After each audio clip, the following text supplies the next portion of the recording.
Fox Sports. We are Baltimore. We are Minnesota.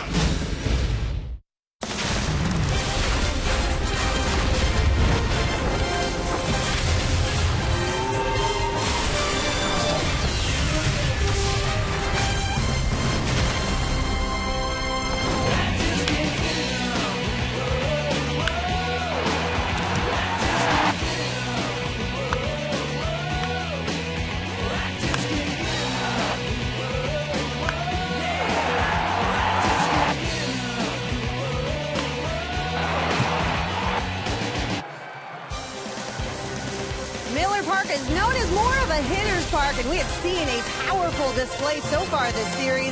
Today it's a rubber match here in Milwaukee. This Twins-Brewers series on Fox Sports North is presented by North Dakota Tourism. And it is Paul Mulder bobblehead day here, paying tribute to the Brewers legend turned Minnesota Twins manager. Happy Sunday from inside Miller Park. I'm Jamie Hirsch. Well, neither of these teams is particularly known for its power. In terms of home runs, the Brewers and Twins ranked 15th and 22nd respectively in the majors. But both teams have used the long ball to power their way to a win in this series. Gerardo Parra, Aramis Ramirez, and Scooter Gennett all homered on Friday night off Trevor May and Alex Meyer, accounting for 4 of the 10 runs the Brewers scored that night to beat the Twins in the series opener. Then yesterday, it was the Twins' turn to provide the fireworks.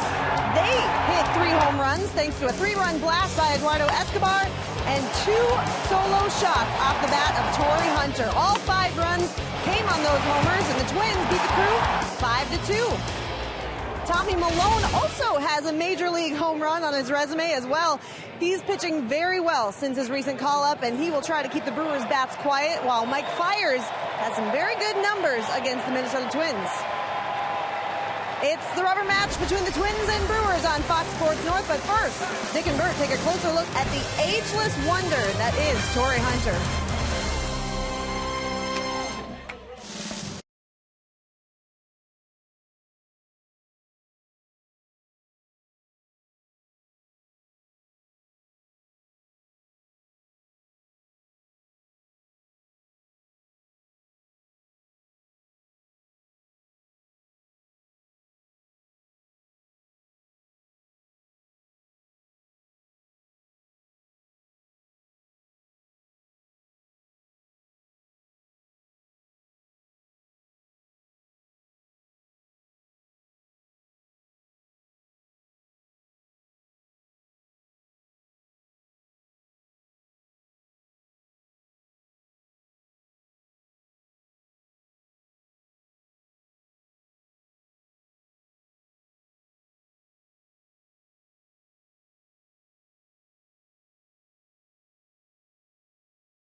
2007, except older and wrinklier.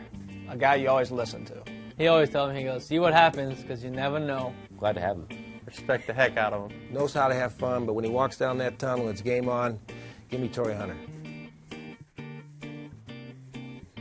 It's a lot easier to lead by example when you play on a regular basis, and you play very well on a regular basis. Torrey Hunter has done that for the Twins, one of the big reasons why they're on the north side of the 500 mark. It's time for the series finale between the Twins and the Milwaukee Brewers. Dick and Bert with you from Miller Park, and Torrey Hunter with 2 home runs yesterday, joining a rather distinguished list, a multi-home run game at an advanced age. Not many guys can do that, only Hall of Famers and future Hall of Famers. You know, when the Twins re-signed Torrey Hunter, they were hoping they were getting the Torrey Hunter of old, and then the guy that had 2 very good years with the Detroit Tigers. Well, they have gotten that. Not only with his personality, what he brings every day to the ballpark, but also the production on the field. And you can see where he ranks at 2 home runs yesterday, now leading the Twins in runs batted in. Twins had a tough series against the Brewers in Minnesota. They actually were beaten by the Brewers in Minnesota in the 3-game series. And now this afternoon, a chance to exact revenge.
Every baseball nuance. The glove still catches every baseball hit at it. We've seen this before. Oh, what a catch! 11 seasons as the pulse of the Minnesota Twins. 4 of those saw playoff baseball. The organization was rebuilding when he arrived in 1997. Him is a cornerstone to it. He didn't catch that, did he? He sure did! He transformed it. And a grand slam for Torrey Hunter! Toughened it. Oh my goodness! Park gets flattened! Turned it from a nothing to a something. The Minnesota Twins, for the 3rd consecutive year, are the division champions in the Central. He doesn't run from his past. He runs with it. It defines him. Tough, hard, determined, focused. Torrey Hunter. It's the story of what makes a man.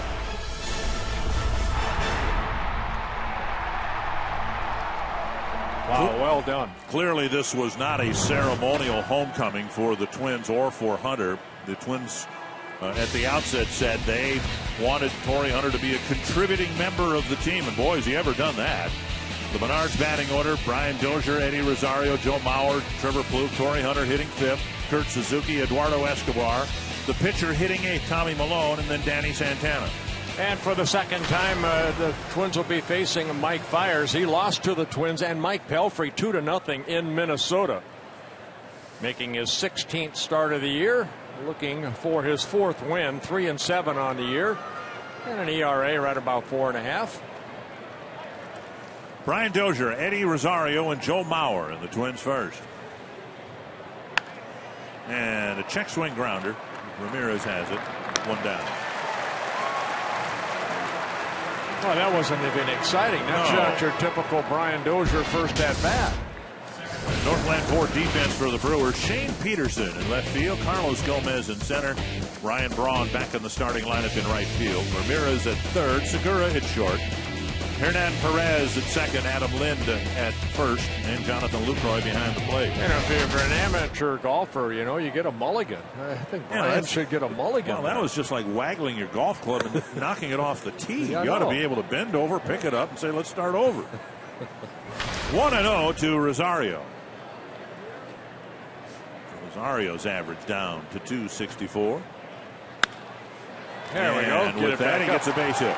Off the end of the bat, a looping liner to right for the first hit of the game. Yeah, Fryer's a right-hander that'll come straight over the top, and that fastball stayed right there. He's got a little cut fastball, slider, changeup, but straight over the top fastball. And Rosario just reaches out and hits it sharply into right field. And now Mauer in Dozier.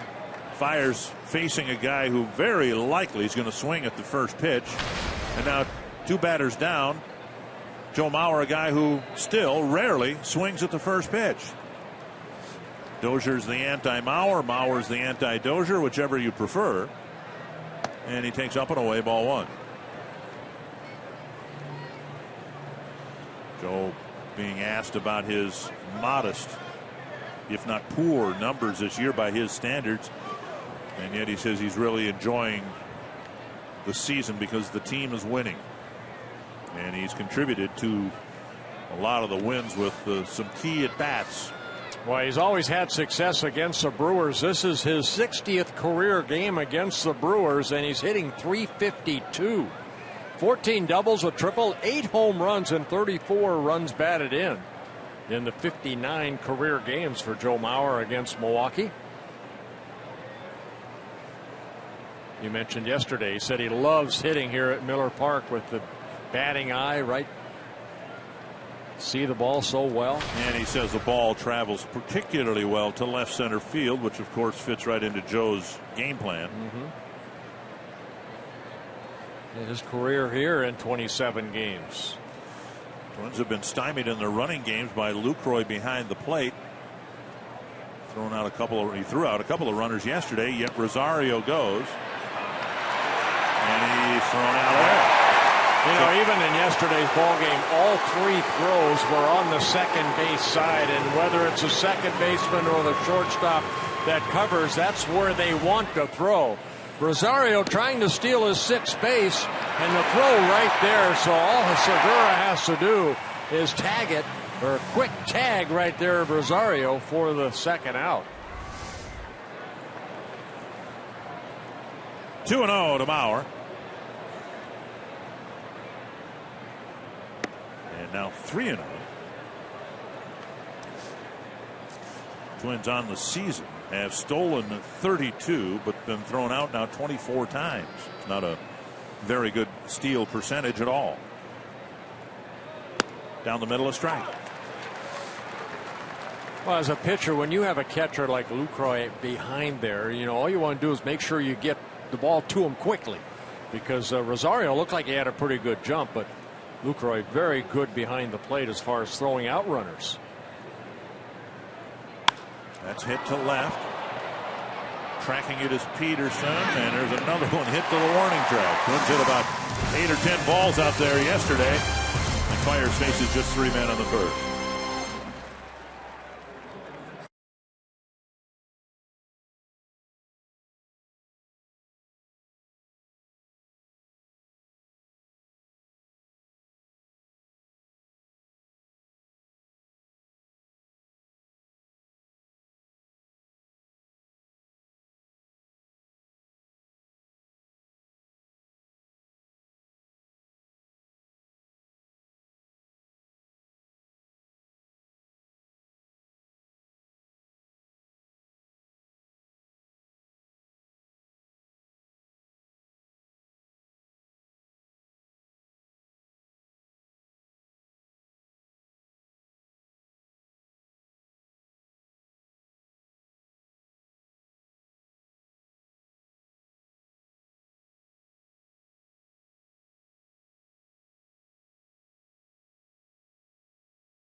Season replacement for Ron Renicky, one of 4 managerial changes since opening day.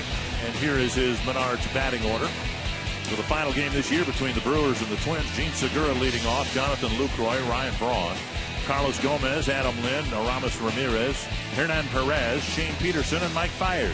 Yeah, right now the Brewers have a 3-2 advantage over the Twins in the first 5 ball games. So Tommy Milone on the mound here this afternoon. He'd like to square it up between the Brewers, making his 9th start. He has been lights out since his return from Rochester.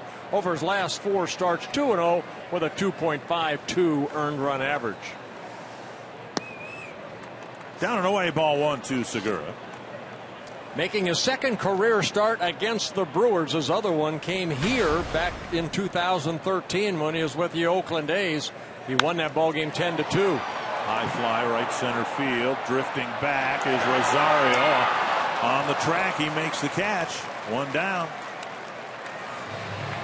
Lucroy will hit, having a disappointing year at the plate, but not behind it. No, 14 of 35, 40%. Now remember, he spent some time on a disabled list, so his season was cut short, really. He had a broken left big toe from April 21st to June 1st. He was on a disabled list. An all-star last year for the Milwaukee Brewers when he hit 301. 1 down, and now Lucroy.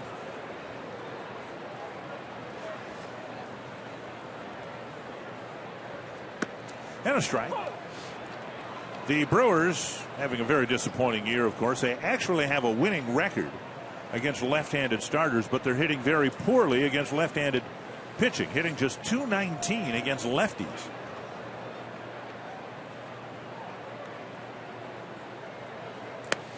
Missing inside, 1-1. Well, one thing that Tommy Milone has excelled at, and that is interleague play. This is his 12th interleague start. First 11 starts in interleague play. He's 7-1 with a 4.11 earned run average. Well, ERA isn't that great, right? 4.11, yeah. But in today's game, 6 innings, 3 earned runs or less. That's a 4.5 earned run average. In today's age of guys throwing 95 then 100, this guy's a pitcher. This guy knows how to pitch. Swing and a miss. Nice block by Suzuki. He can pick up the loose ball and complete the strikeout. 2 down. Northland Ford defense for the Twins. Eduardo Escobar in left field. Eddie Rosario in center. Torrey Hunter in right. Bloop and Santana left side of the infield. Dozier Mauer on the right side. Suzuki back behind the plate. That's the one change from yesterday. Bases empty. 2 down. Here's Ryan Braun.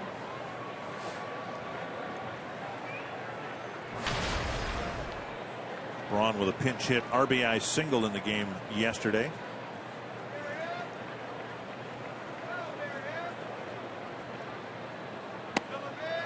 Down and away, ball 1. The way Paul Molitor expressed it regarding Milone, he takes what he has and he does the most with it. He's not, he might occasionally touch 89, but that's almost by accident. 87, 88, but if he commands it, spots it where he wants to, well, that's how he's had his success. I love watching guys like Milone pitch, not throw, but pitch, especially the relationship between Kurt Suzuki, who's catching him here this afternoon, where he moves in and out, and he normally will be right around that glove. Well, now he's missed 3 times to Braun. Gomez on deck. Milone, very good control, only 15 walks in 48 innings pitched. And a 4-pitch walk, putting Braun aboard.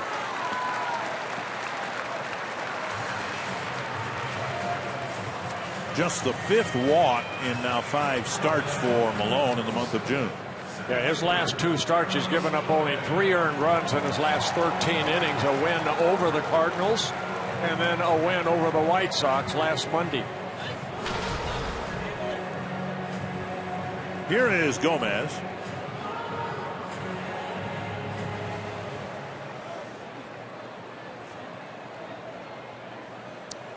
Twins, of course, by the end of this road trip have to find a way to include Ervin Santana into the rotation. A violent swing by Carlos Gomez. Yeah, you look for the fastball. Yeah, you look for the fastball, and this is a changeup at 81 miles an hour. And we've seen this already. Gomez, he does not get cheated up there. How do you not get hurt, whether you make contact or not, to swing that hard at a pitch? 1 strike. And now inside. Now, Carlos did spend some time on a disabled list in April and really for a couple of weeks with a right hamstring strain, but he did that running down the baseline. No oblique strain yet.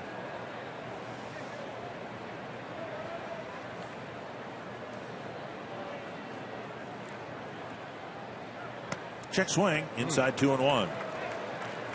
Now, Malone has to work both sides of the plate, and what he does a good job of is pitching in on right-handers, and then that makes up for that changeup he'll throw down and away.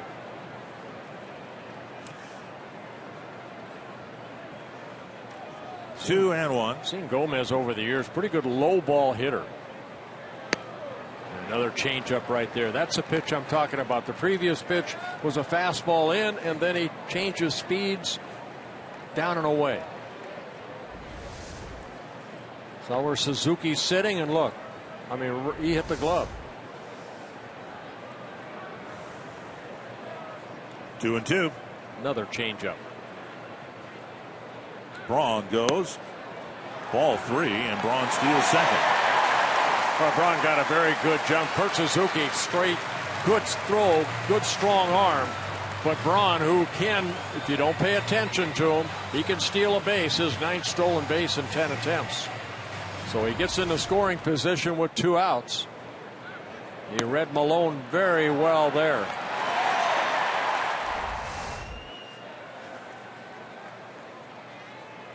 Full count to Gomez.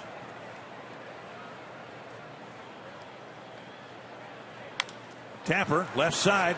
Santana has to hurry. Firing on the run. Nice A good play by Danny Santana to strand Braun at second base.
Day. Anybody that when you go on the road and it's a bobblehead for an opposing team, you must have done something pretty good while you're here. So, but no, obviously a Hall of Famer. Pleasure to play for him or whatever. Brings a lot of knowledge to the team, but to have a bobblehead, whatever, it means you did something pretty good. Medica's sounds of the game. Brian Dozier commenting on Paul Molitor bobblehead day here at Miller Park. And it was, 5 days ago at Target Field, there was a Paul Molitor bobblehead day. I mean, that's the most impressive thing to me. When you've got 2 different bobblehead days, 5 days apart in 2 different cities, that's pretty cool. good. Yeah. up high, and it's 1-1 I to ran Trevor into Plouffe. a lot of Twin fans that got the bobblehead there, and they came here to get his bobblehead here in Milwaukee. So, yeah, a lot of people still collect those bobbleheads. I had a bobblehead given to me before the game today by Bill Schroeder and Brian Anderson, the Brewer broadcasters. It's a bobblehead of the former commissioner of baseball, Bud Selig. 2-1.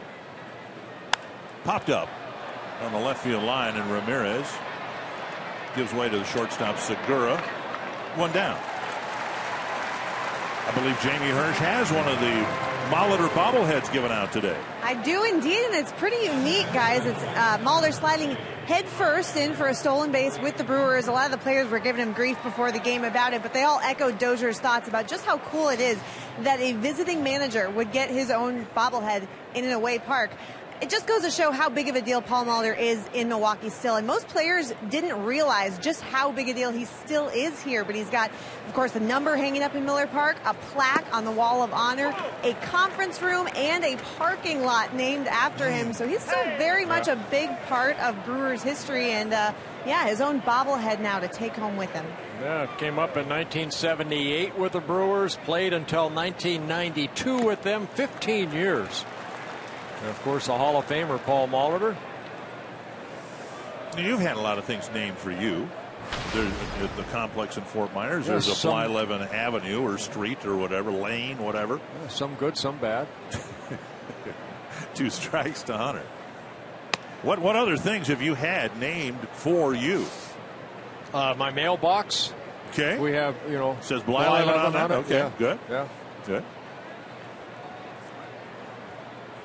That's about it. Really? Yeah.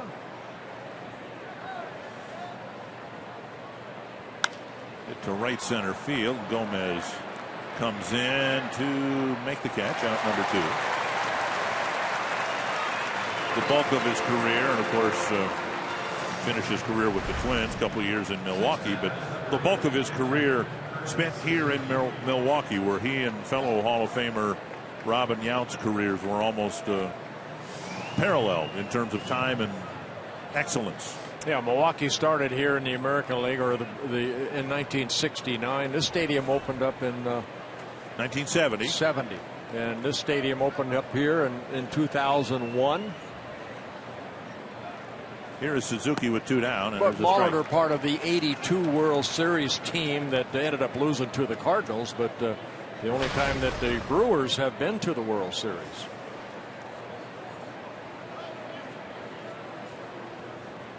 One strike to Suzuki. That's hit to right. Hit pretty hard, but at the glove of Ryan Braun. A 1-2-3 second. 39 in a row, and the place goes crazy. The ball drops. Molitor has his 3,000th hit.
Ramirez is a member of the A's a couple of years ago.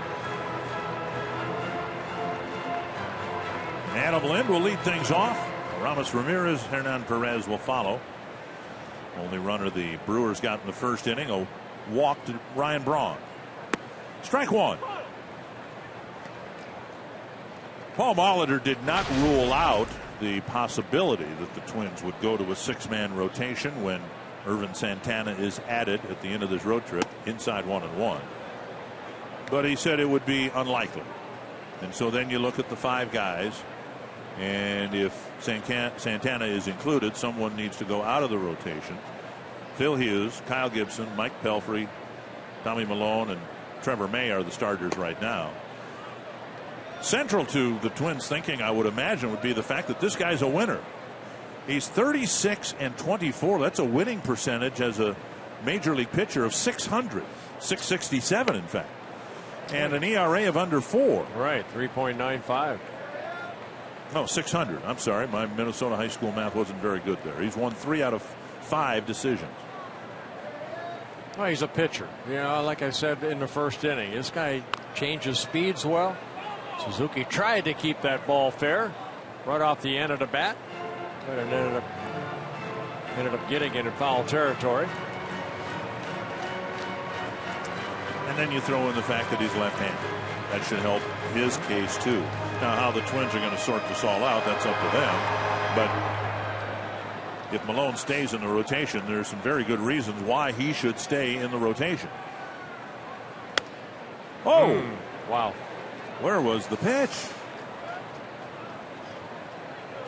Lance Barrett behind the plate. You don't know what that umpire will give you, what he won't give you, but it was outside.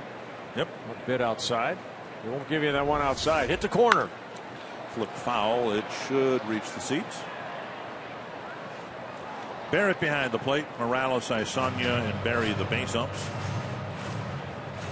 Both teams leave after the game and head east. The Twins will put down in Cincinnati, and the Brewers will go to Philadelphia.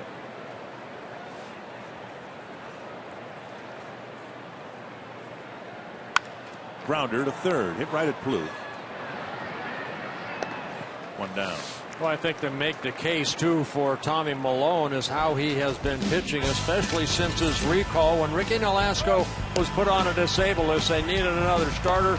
Milone was pitching, of course, outstanding down in minor leagues. His last 4 starts, very good. 2-0, 2.52 ERA. Only 4 walks in the 25 innings pitched. One down in the second. Here's Aramis Ramirez.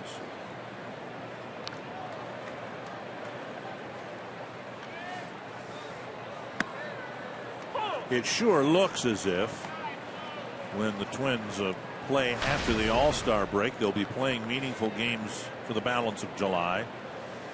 And then the hope is that'll be the case in August and September. Fouled back and out of play.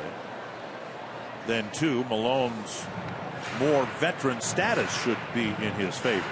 He is a veteran. He's pitched meaningful games in August and September.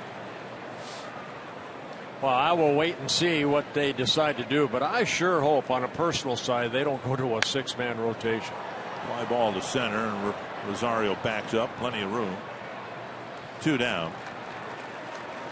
Join Fox Sports North at the next viewing party coming up Thursday, July 2nd, beginning at 6:30 p.m. at Park Tavern in St. Louis Park. You can watch Minnesota take on Kansas City, enjoy food and drink specials, register for tickets and prizes and more. Visit foxsportsnorth.com. Click on upcoming events on the Hot Topics bar. 2 down in the second, and now Hernan Perez.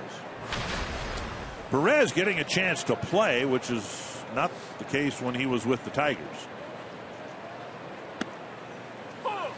Perez picked up from Detroit after getting 33 at-bats in 22 games, and he's getting a few more at-bats in some fewer games with the Brewers. Yeah, he was selected off waivers from the Tigers on June 2nd. Just 2 hits and 33 at-bats for the Tigers. Was used as a defensive replacement more often than not. 1-2. And here in Milwaukee, they presumably will have an opening at third base next year with Ramirez, maybe sooner than that if they trade him, but Ramirez is not going to be back anywhere next year, and so Perez will have a chance to audition for a job next year. Yeah, Ramirez, announcing that this will be his last year. He's retiring at the end of the year. Ramirez, Perez, okay minor league hitter, about 260, but he's never really hit up here, but he's never really got to play on a regular basis. Spun back over the screen. Perez, only 24 years old, from Venezuela. Signed by the Tigers as a youngster back in 2007. So he is only 16 years old when he signed with the Tigers.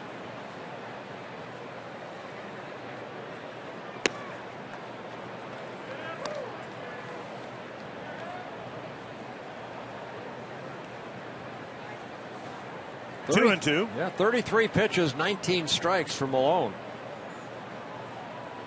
Facing his 7th batter. Foul back.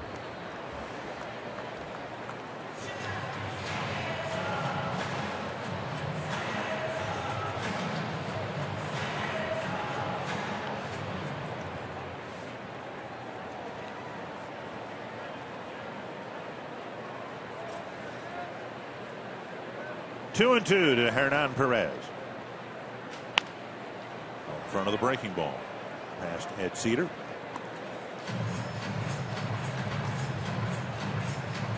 Malone always good control. Just over 500 innings pitched. 538 innings actually to come into this ball game. 131 walks in his career. 2.2 walks per 9 innings. And 381 strikeouts, averaging about 6.4 strikeouts per 9. Well, this will be the 10th pitch of this at bat. And again, Malone, this is the way he pitches. He's got to try to hit the corners. It's getting closer. Tip of the cap to Lance Barrett. Those have not been strikes, even though they look like strikes up here. That's hit to center. Rosario coming in, and he'll play it on a hop. Great at bat for Perez. On the 10th pitch of the at bat with Malone, he gets the first Milwaukee hit. Yeah, a little bit off the end of the bat, but a very good at bat for Perez. He picks up the Brewers' first hit. Comes with 2 outs here in the 2nd inning. Now Shane Peterson.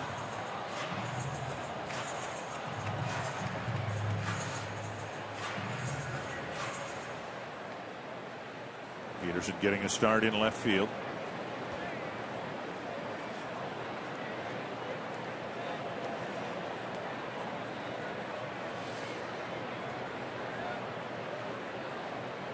Malone with a great pickoff move, and looked like Perez was leaning toward second, but he's back safely. Yeah, Tommy's got a couple pickoffs already this year, 13 in his career. And Shane Peterson in the lineup. This is an interesting matchup because left-handers coming into this ballgame only hitting 186 off of Tommy Malone, but Peterson against left-handed pitchers hitting 636. Not a lot of at-bats, but 7 hits in 11 at-bats against left-handed pitchers. 1-0 to Peterson, with pitcher Mike Fiers due up next.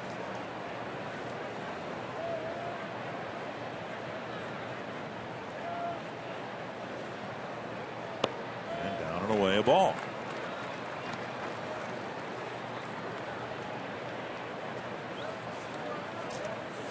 Malone's last start came last Monday against the White Sox. 6 innings. He did give up 10 hits, which is a season high in hits allowed, but only a couple runs. Twins won that ball game 13-2. 3-0. Suzuki will come all the way out to the mound.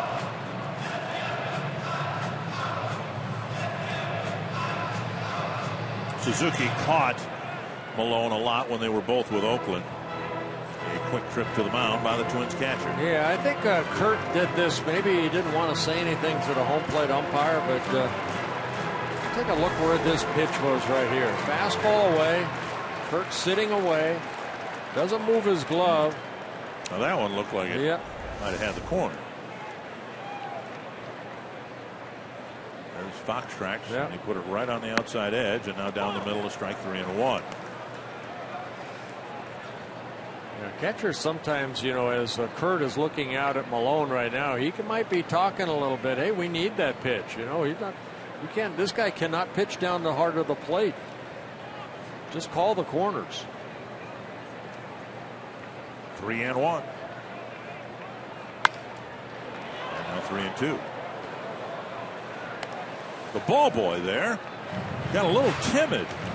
That ball wasn't hit that hard, and the ball boy's job there is to retrieve the balls, and then, one would think protect the fans as well. And he, take a look at the ball boy here. He looked a lot like our fantasy campers. Look at that! I'm afraid of the baseball. Well, I think he ran into that little barrier right there too, though. And a walk. We'll get the looking out. There'll be runners at first and second with 2 down. Well, last thing you want to do is, that ball looks like it's a little bit low, but not by much. Mike Fiers will come up with 2 on and 2 out. The great at bat by Perez that ended up in a single, and now he's in scoring position because of the walk to Peterson. Yeah, second walk for Malone. 2 for 20. 8 strikeouts for Fiers in his 20 at bats.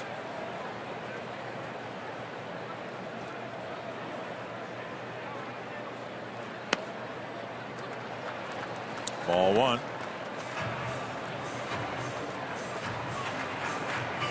44 pitches and just 24 strikes for Malone. Yeah, when you live on the corners, which Malone has to do, and you're just missing an inch or 2.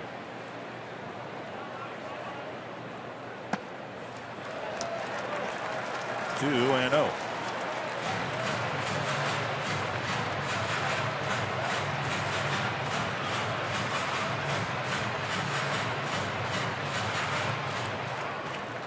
Brewers left Braun at second after his 2-out walk. Now a single and a walk with 2 outs. 2-0 to the pitcher.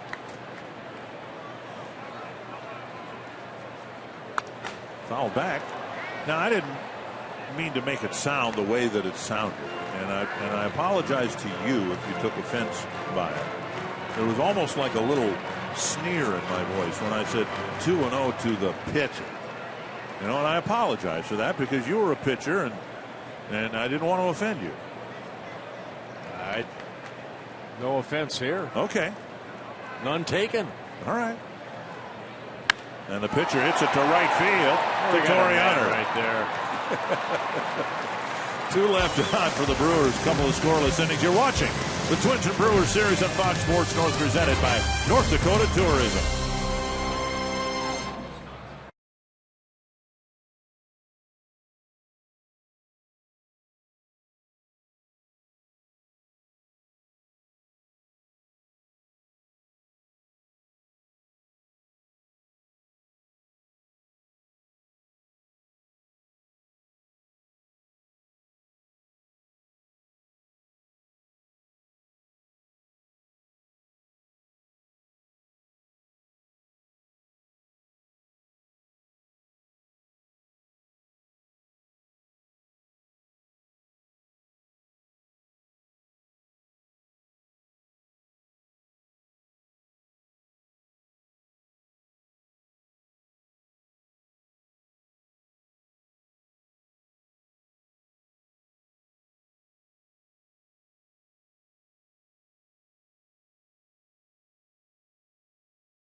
bit of tourism. North Dakota, legendary. Welcome back to Miller Park. Scoreless as we start the third. Tommy Milone getting ready to hit for the first time this season. He is known now for his pitching, but that wasn't always the case. As a kid, I always thought if I was going to reach my goal as a big leaguer, it was going to be as a hitter. I felt like I was that much better as a hitter back then than I was a pitcher. I was still pretty good as a pitcher, but I think my passion was to hit. And that passion has led to some decent numbers for a pitcher who has spent his whole career in the American League. He took his first major league at bat for a ride. He took a pitch for a ride and hit a home run at Nationals Park, something he is very proud of, guys.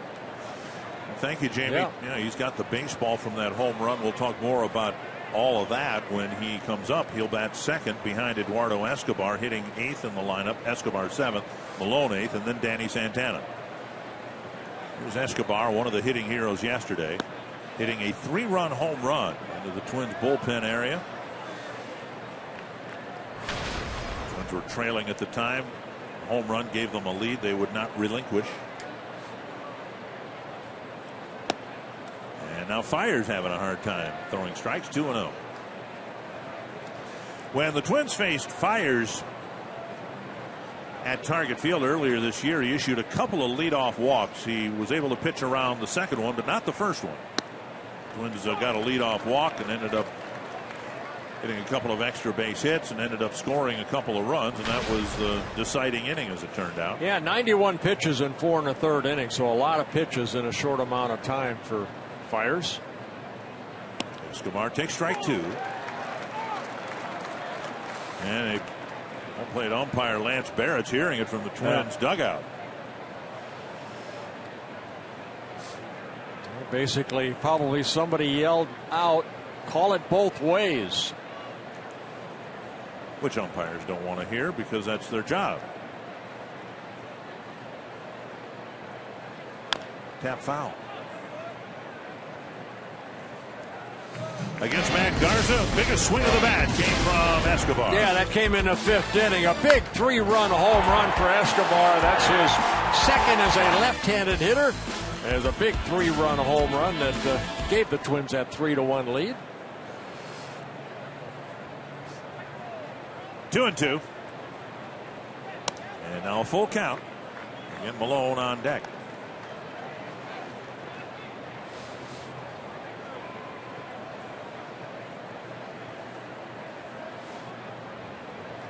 Escobar hitting .243, .267 as a left-handed hitter, and he draws a walk. That was Fiers' undoing at Target Field, the leadoff walks. And we'll see what Milone is asked to do here. It's kind of been an issue for Fiers. That's his 31st walk in 82 innings pitched. Tommy Milone, you see the home run. Now, he came up with the Washington Nationals, so he did hit. And he did hit his first home run in his first at-bat. On the first pitch, he did what Eddie Rosario did earlier this year. Milone squares. Ramirez creeping in from third. And there's a strike called. Now, Milone told me the other day I wanted to talk with him about his hitting, and for a change, it was a conversation that lasted several minutes because there was something to discuss. Usually you go up to somebody and say, well, you know, what kind of a hitter? Well, I can't hit. And then that's the end of the conversation. You turn around and walk away. But kind of like when you talk to me about hitting. Squaring again. You want to bunt it toward first. And he offered at it. Now it's 0-2. Yeah, you want to bunt it toward first because Ramirez was maybe 30 feet from him. But Milone said in the minor leagues he was a batter who hit over 300. And then he steps up in the big leagues and it's a home run in his first at bat. 0-2. See what he can get done here. Asked to square around yet again. And he takes a ball. Milone has 4 sacrifices in his career. In 23 at-bats, 4 hits, including the home run. He's driven in 6. And only struck out 4 times. Behind in the count now, 1-2.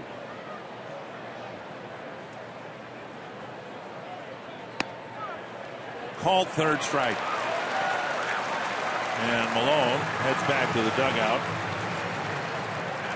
Striking out for just the 5th time. Where was that pitch? Well, this looked high, but we'll see. Yeah. In the upper part of Fox Tracks, if we show it.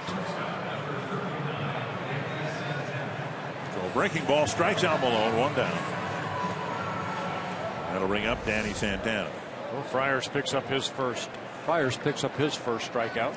Twins had a runner in the first, tried to steal a base, thrown out. Now a leadoff walk, tried to sacrifice, and instead of strikeout, here's Santana.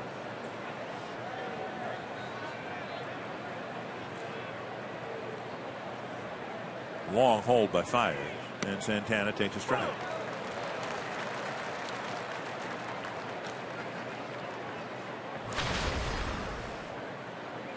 Santana making his 2nd straight start at short. Made a fine play earlier in the ball game. I want to see the hits, the extra base hits start coming. That's a close play. Picked him off. Escobar's going to linger at first base. Convinced he was not picked off. Oh, Fires pretty quick feet right there. A good throw that Adam Lind has to do the quick sweep of the tag. Well, I think the original call will stand. And for Fires, if that is a pickoff, that's his 3rd of the year. Excuse me, 3rd of his career, 1st this year. Twins taking a look at it. A lot of people in baseball are saying that challenges are being reacted to differently this year, that there aren't as many successful challenges, that calls are upheld, confirmed. And so on that basis, if that is the sentiment in the Twins dugout, I don't think there's going to be enough there to burn the challenge on a play like that. And a long delay here, and the Twins are going to take a look at it, or have the umpires take a look at it. Sean Harlan, you can imagine somebody frantically looking at the video, different angles, trying to figure out whether it's worth using the challenge. There are angles available that we haven't shown you, so the hope is we'll try to look at it again. Escobar going back in, getting that right hand on the bag, but the quick tag by Adam Lind. Now Gabe Morales, a call-up umpire at first base, calls Escobar out. Got him right on the elbow, but did his right fingers get on the bag before the tag was applied? Brad Ausmus, Joe Madden have each gone public with their claim that challenges are being handled differently this year. That where, and I don't know what the outcome of this will be, that a call like this that might have been reversed last year, the reviewing umpiring crew much less apt to overturn a call than they were last year. And again, that's from managers who've challenged calls and not had them overturned, confident at the time of the challenge that they would be overturned. Right. So not only did the Twins take a little bit of time before deciding to challenge it, now the reviewing crew is taking a little bit of time. And again, news within the last few days that baseball will add another review center on the West Coast in San Francisco that will serve along with the current office in New York. Here's another look.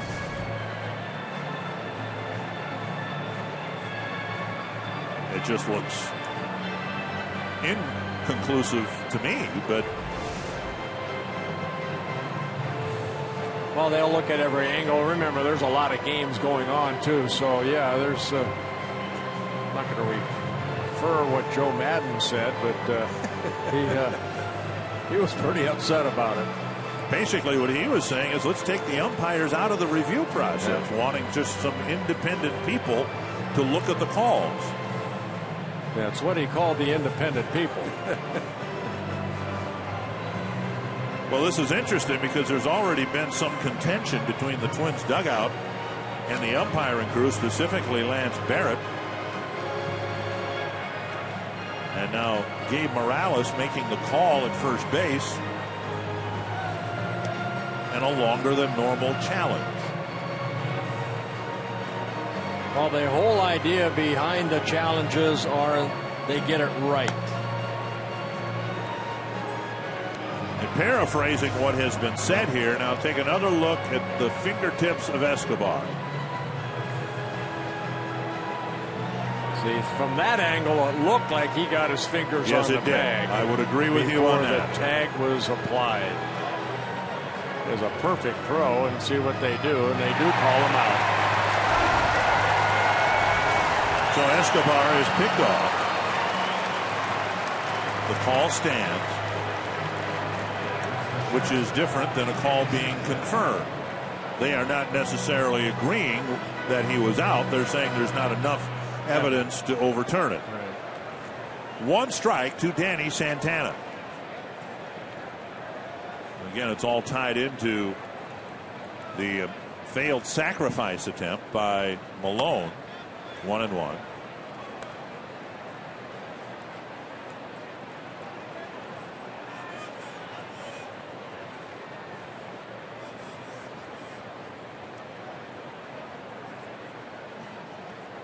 Swing and a miss. 1-2.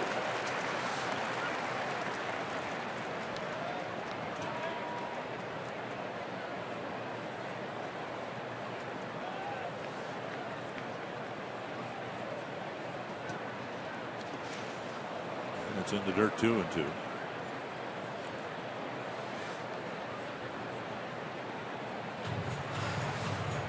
Well, Fiers making his 16th start of the year, his 8th interleague start. 2-2, ERA under 3 at interleague play. 2.95. Foul tip.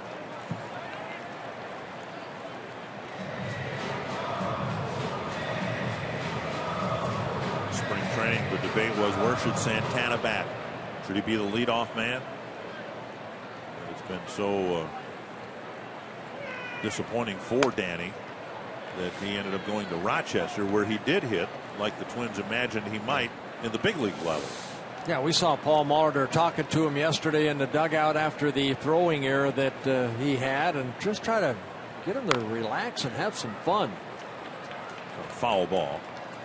You know, last year he made such an impact to the Twins. Of course, he played mostly in center field. 101 games, he hit .319. You think, okay, I mean, you know, you're going to move him to short. That's where they predict he's going to be playing, and it just has not panned out. He's held a lot inside, and he's a very emotional guy that seems like the Twins just want him to relax, but it's been tough for him. When you don't perform, it's hard. Fouled off a foot, and that'll hurt for a while. You wonder whether the very same thing that has happened to Santana isn't what has happened to Vargas.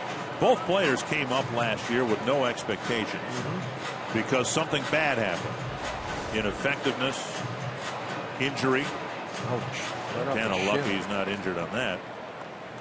But basically, they were each plan Bs for something else that was planned at the big league level. And there's a good walk taken by Santana, second walk of the inning. But in each case this year, the Twins were counting on Santana and Vargas. And within that, of course, there's the added pressure of expectation. Let's see if Santana is on the move here. Twins have lost 2 base runners between first and second already. Well, Santana at first base, he, of course, outstanding speed. 4 stolen bases in 7 attempts. Got a healthy lead, which gets a throw over already. Tough combination. You've got a pitcher who's displayed a good pickoff move, a catcher behind the plate who's already thrown out 3 runners in this series. And the pitch is up to Brian Dozier, and that'll bring LeCroy out of his crouch.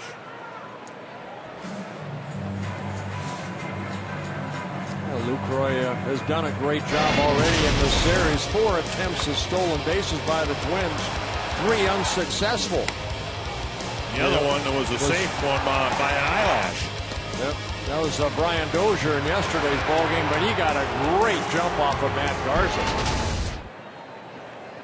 I would imagine this is where Dozier's extra base pop comes into play here too. Less of a need for Santana to get into scoring position when, with his speed, he's in scoring position if Dozier gets another extra base hit. 23 doubles, 3 triples, 15 home runs for Brian Dozier. Most extra base hits in the American League. In a sense, cheated out of his first at bat. He tried to check his swing and put the ball in play. We'll be going to Cincinnati and watching Todd Frazier go about his business, having a very solid year for the Reds.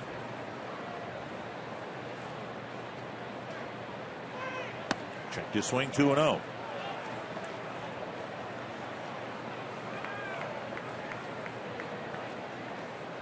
.40 pitches for Fiers and only 22 strikes.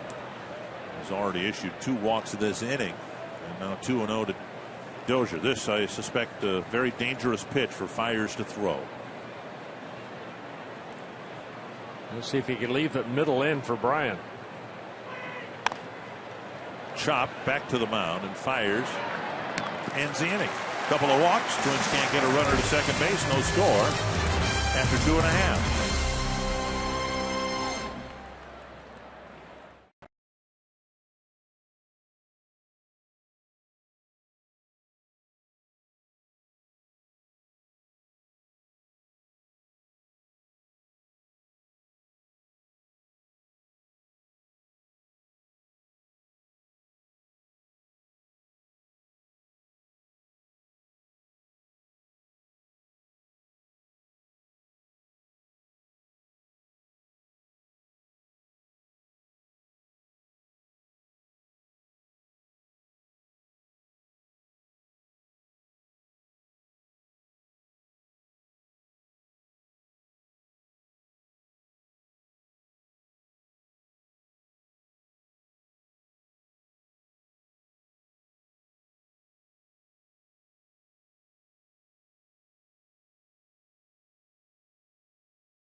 .com and your local Northland Ford dealer. And by Grand Casino. The best stories start here. No score, bottom of the third. And Tommy Malone will face the top of the Brewer order, Segura, Lucroy, and Braun in the third inning. Strike one. Segura hit one to the warning track in center, grabbed by Rosario his first time up.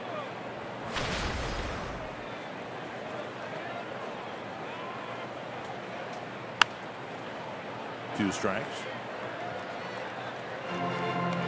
White Sox have knocked David Price out of the game, leading Detroit 4-0.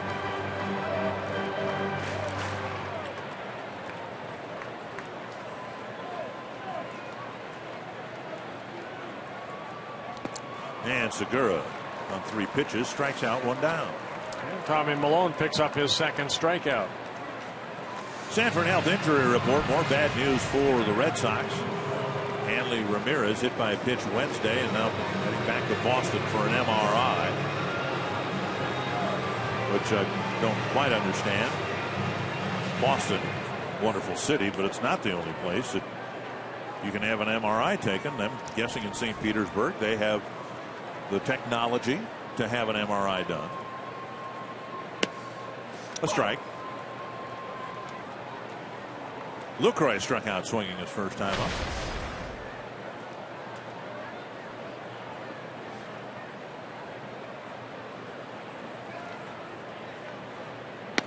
Five pitches, 5 strikes for Malone this inning.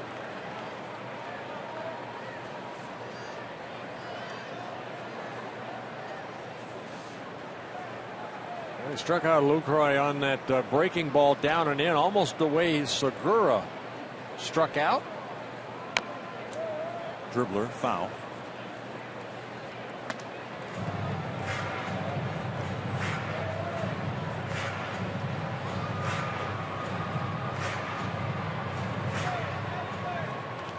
Malone pitching the series finale here. He'll pitch again in Kansas City next weekend.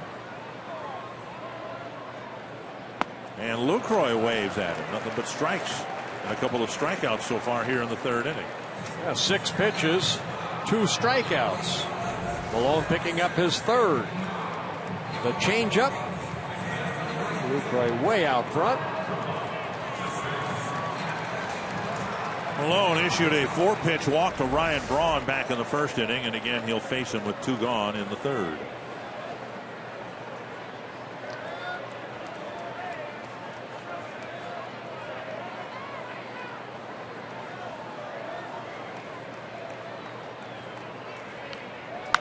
High fly center field.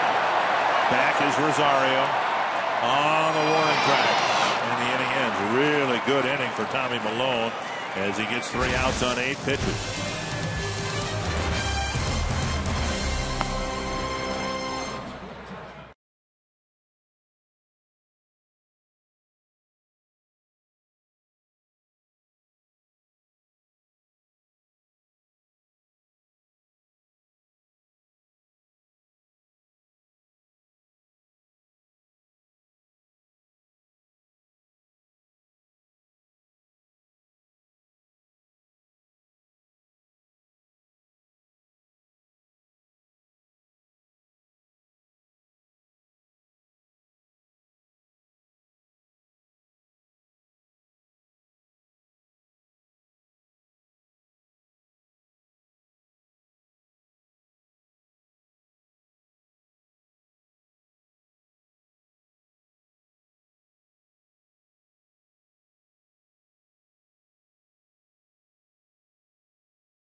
Field and become a Twins season ticket holder with the new Pick 10 plan. Here's what you do. You pick 10 games against the opponents you want to see the Twins beat and save off the box office price. Enjoy sweet spot benefits exclusive to Twins season ticket holders, including 10% off game day food and merchandise at Target Field. Call 612-33-TWINS or go to twinsbaseball.com. Pick 10. Here's Rosario. First pitch strike. Rosario singled to right, then was thrown out trying to steal. Mauer and Plouffe will follow in the 4th.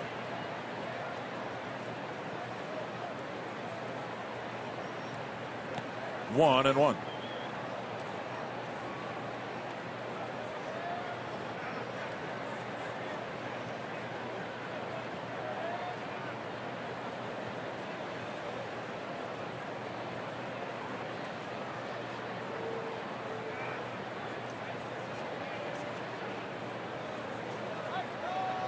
Swing and a miss. Big slow curveball right there by Fiers.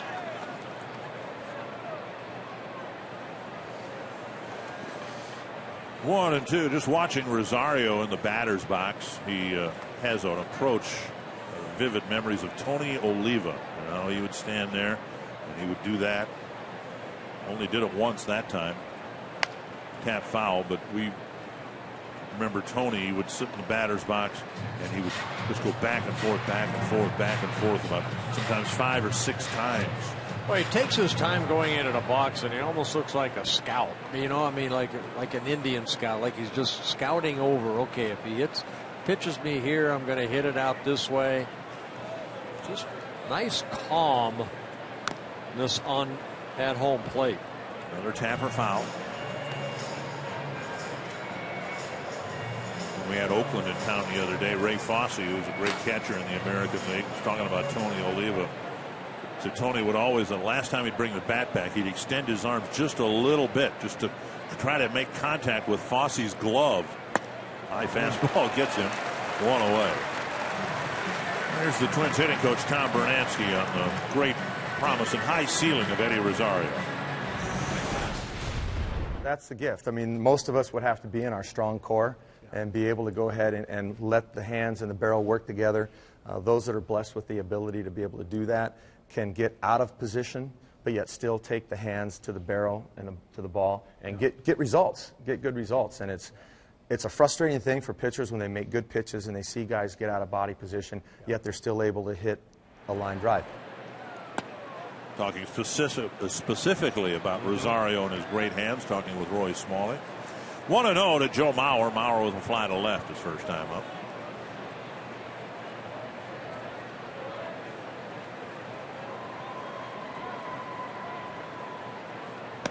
And a strike. 1-1. You know what?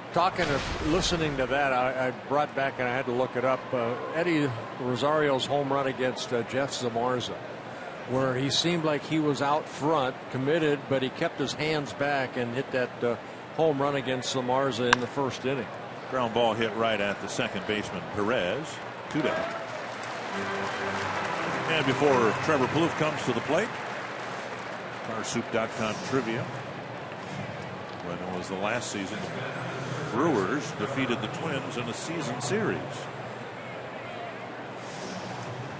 With the potential for that happening this year. They've won 3 of the 5 games so far. Twins need a win today to get a split in this little stagnant period of the schedule for the Twins, where they're winning 1 or 2 and losing 1 or 2. Here's a high fly to center, playable for Gomez. That stagnant period actually started with a series loss at home to Milwaukee. Gomez with the catch. He'll lead off the bottom of the 4th.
hit a chopper to Danny Santana and was retired to end the first inning.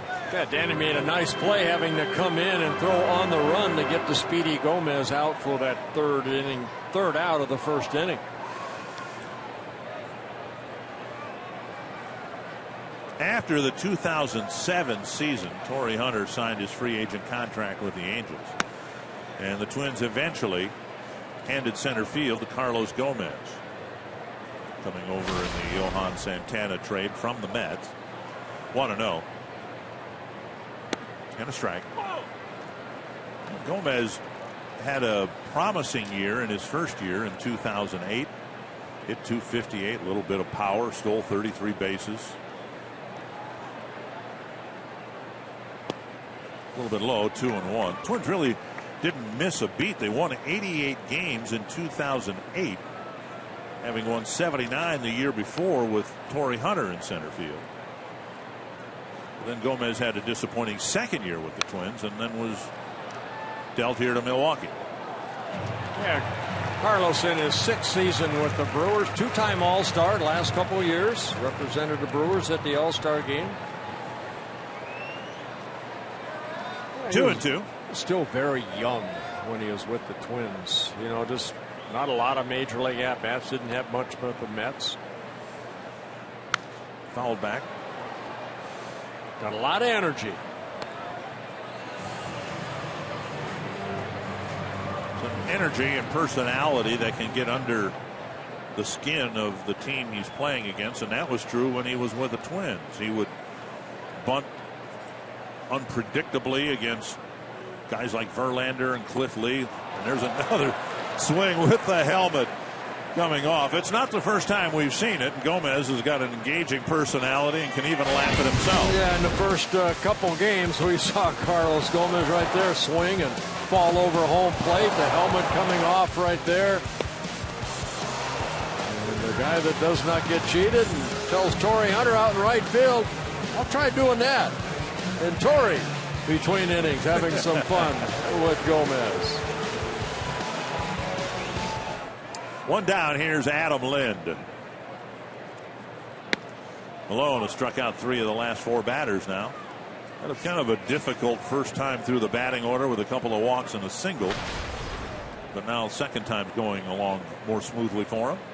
That foul, 2 strikes. Again, you know what? You come out of that bullpen and, you know, you're hitting your spots maybe in the bullpen. You come out here, you're a little pumped up because you haven't pitched in 5 or 6 days. And, you know, and now I think what we're seeing is Tommy having better control of that outer half of the plate and the inner half. Remember the first 2 innings and we were kept showing back. Boy, he just missed by a little bit, maybe an inch or 2. But if the umpire's not going to have a big strike zone, then if you don't adapt to it, then shame on you, right? You have to make the adjustment. Mauer to his left makes a nice play. Picks himself up, goes to the bag, 2 down. Yeah, nice defensive play right there by Joe Mauer. And that'll bring up Aramis Ramirez. That ball headed toward the right field corner. And Lind hit the ball sharply. And Joe, diving for it, comes up quickly and makes the out at first base. Nice defensive play.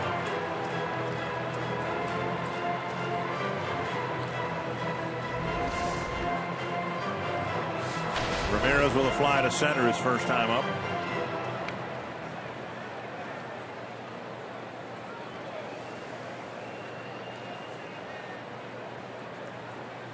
A year ago today, the Brewers were 16 games over 500.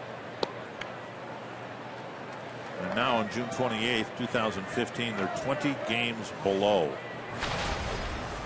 Yeah, 28 and 48, and you know, they have struggled not only on the road but also here at Miller Park, and we know what that does sometimes to attendance. Over the last 4 years, the Twins did not play very well at home, where this year they are, and fans are starting to get rejuvenated to come to the ballpark. 2-1. But the starting pitching here has been bad. Starters in the first 40 games for the Brewers here at Miller Park are combined 7 and 21 with a 5.24 ERA. 2-2. I mean, think about that. Last year they had pretty good starting pitching. Garza and Loesch pitched better. Gallardo had a pretty good year. Now he's with the Rangers. Missing low 3-2. Perez on deck. Pitch number 70 coming up for Tommy Milone.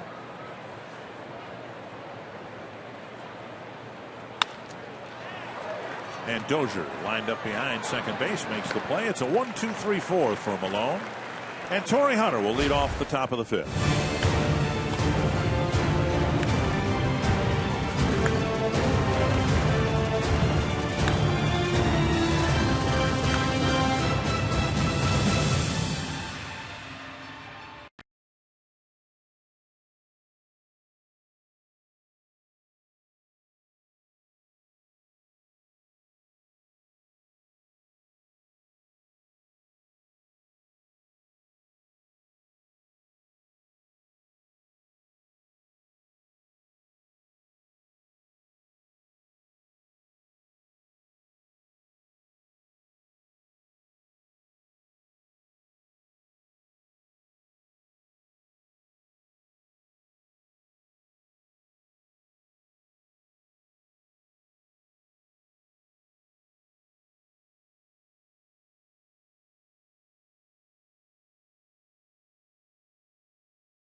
Game changer throughout his career with the Twins. With his 2 home runs yesterday, he passed Gary Gaetti for 7th all time in Minnesota franchise history with 202 home runs.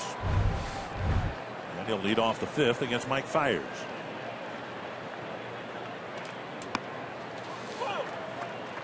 He is the oldest Twin, and yet so far this year the only position player who's pretty much carried the team on his back for a series of games. It's been Torrey Hunter in that road trip in Cleveland.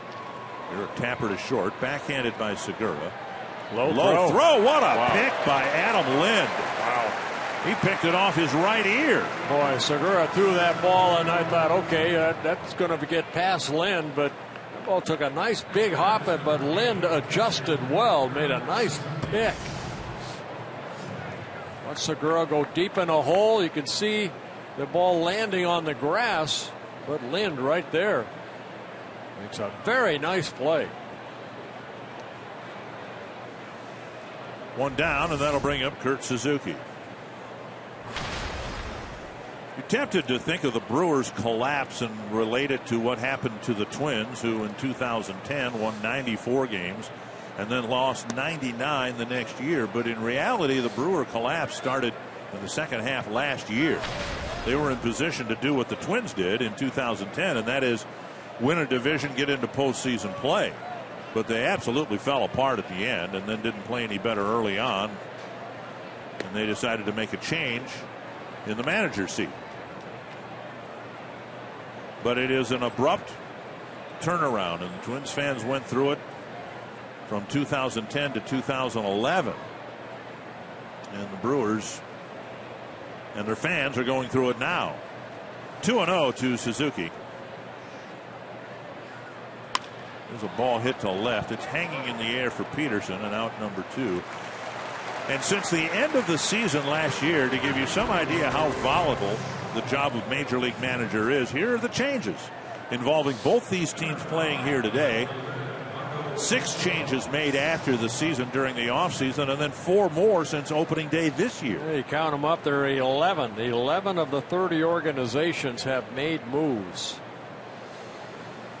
10 of the 30 teams making changes.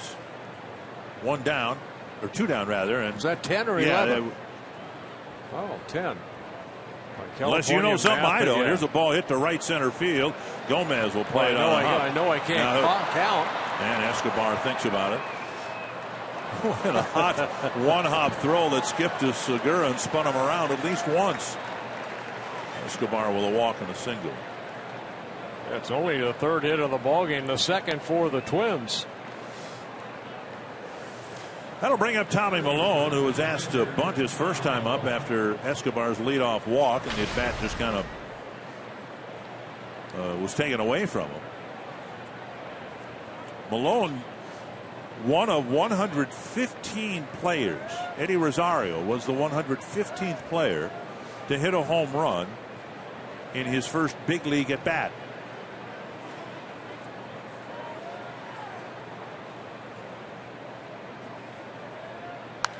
Fouled back.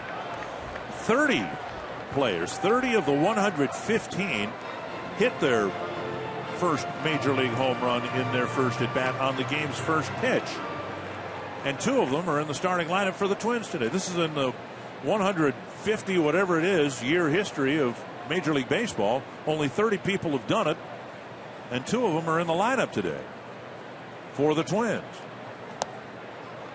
1-1.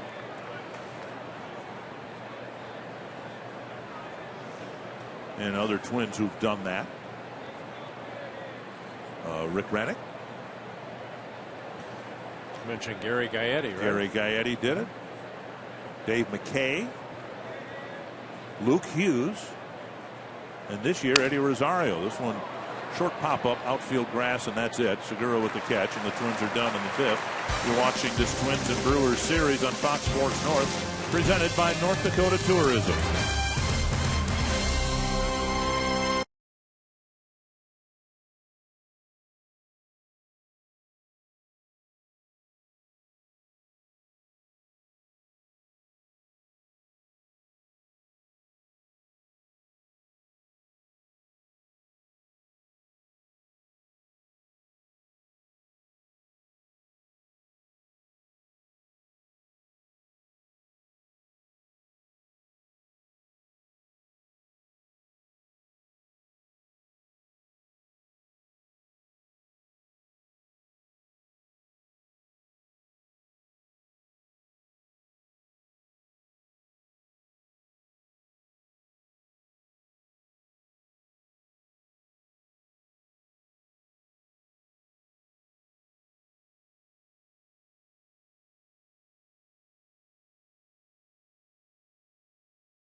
Counts, and the biggest thing since I've been back is just getting strike 1 and then working the zone from there. So I felt like before I was kind of maybe nibbling right off the bat, getting behind in counts, and the main thing is just to go after him strike 1.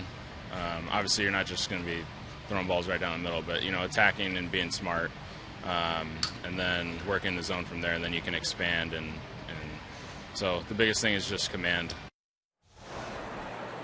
Milone had his control drift away from him a little bit in the first couple innings, but now back-to-back 1, 2, 3 innings, and he'll face Hernan Perez, Shane Peterson, and Mike Fiers. He's faced 16 batters now, able to get strike 1 on 9 of the 16.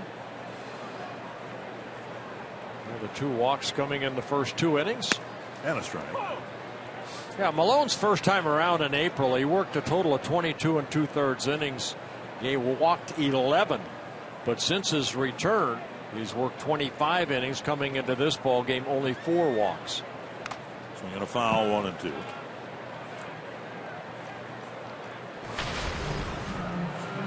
And again, Malone's not a guy that's going to blow you away with a fastball. He has to hit his spot. So, yeah, important for him to get ahead so he can mix in that changeup and the slow curveball.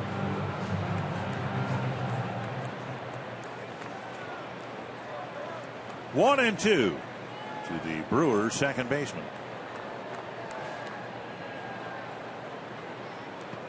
And landed in front of the plate.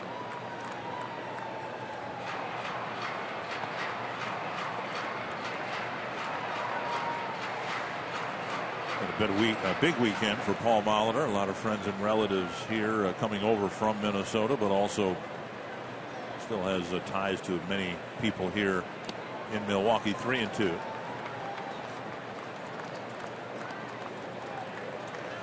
Malone doesn't want to issue a leadoff walk. All the base runners, and the Brewers have only had 3 of them, but they've all come with 2 outs in an inning.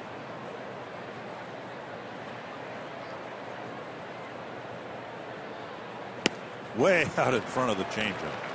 Great pitch right there. 5th strikeout for Malone. Twin fans, don't forget at Twin home games, you bring your Circle Me signs like that. You might find yourself in a Minnesota Lottery winner's circle, or you could win $100 worth of lottery scratch-off tickets courtesy of the Minnesota Lottery. From Boston, Minnesota, you are hereby circled on vacation. You've been to Austin, haven't you? Yes, on I the have. Caravan. Yep. Gone through the Spam Museum. Down and away, ball 1. Yeah, a lot of signs. I saw signs earlier. We didn't get them, but somebody, a young lady, is celebrating her 70th birthday here. So happy birthday to you. Outside, now 2-0 to Shane Peterson. He drew a walk with 2 outs in the second.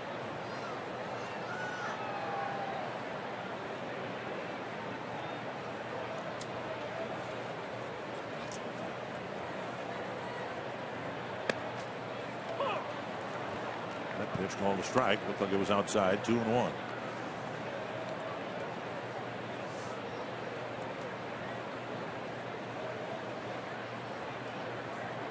Suzuki sitting away again. And there's strike 2. Malone, 28 years old. Originally signed by the Washington Nationals back in 2008. Played his college ball out of USC. Picks up strikeout number 6. 2 down, and now Mike Fiers will hit. Coming up in July, baseball's best gather in Cincinnati for the Midsummer Classic with home field advantage for the World Series on the line.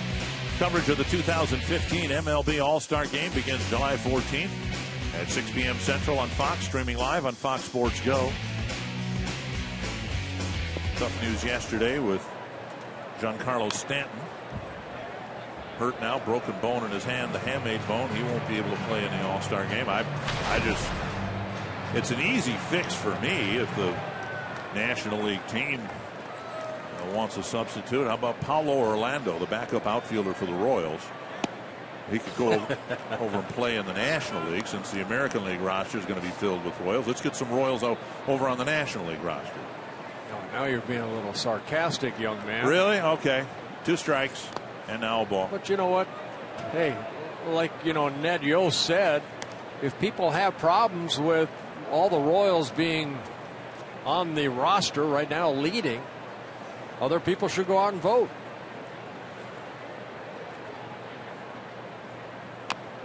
Dribbled foul. Still 1-2. No, I'm not blaming the Royals, their fans, or Omar Infante. That they're just doing what teams have always done, encouraging their fans to vote. It's just not going to be good for the game. Well, you know what? It's not only the Royals fans that are voting. They were kind of the Cinderella team last year, even though they lost to the Giants. A lot of people know them now. Fiers look like me splitting wood in the wintertime. Tommy Malone strikes out the side on the 5th.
Brewer fans, Twins fans enjoying this rivalry, our Pepsi fans of the game. Let's just presume that they came from Minnesota, would like to head home. Long drive, maybe, 8 hours, depending on where you're from, of course. But hope the Twins fans can head home having seen a series win here in Milwaukee. It'd be nice. See if Danny Santana can get the offense going here for the Twins. Only a couple hits off of Mike Fiers so far. A single in the first and then a single last inning. Santana in the third drew a 2-out walk, just the third walk he's taken in nearly 200 at bats.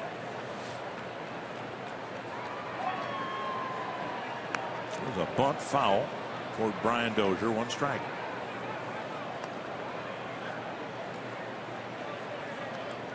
Santana called up when the Twins put Byron Buxton on the disabled list. Aaron Hicks also on the disabled list. He would be eligible to come off the disabled list and join the team in Cincinnati, but up and away. Yesterday's game in Rochester was rained out. They'll play 2 games today, or at least try to, if the weather will allow it.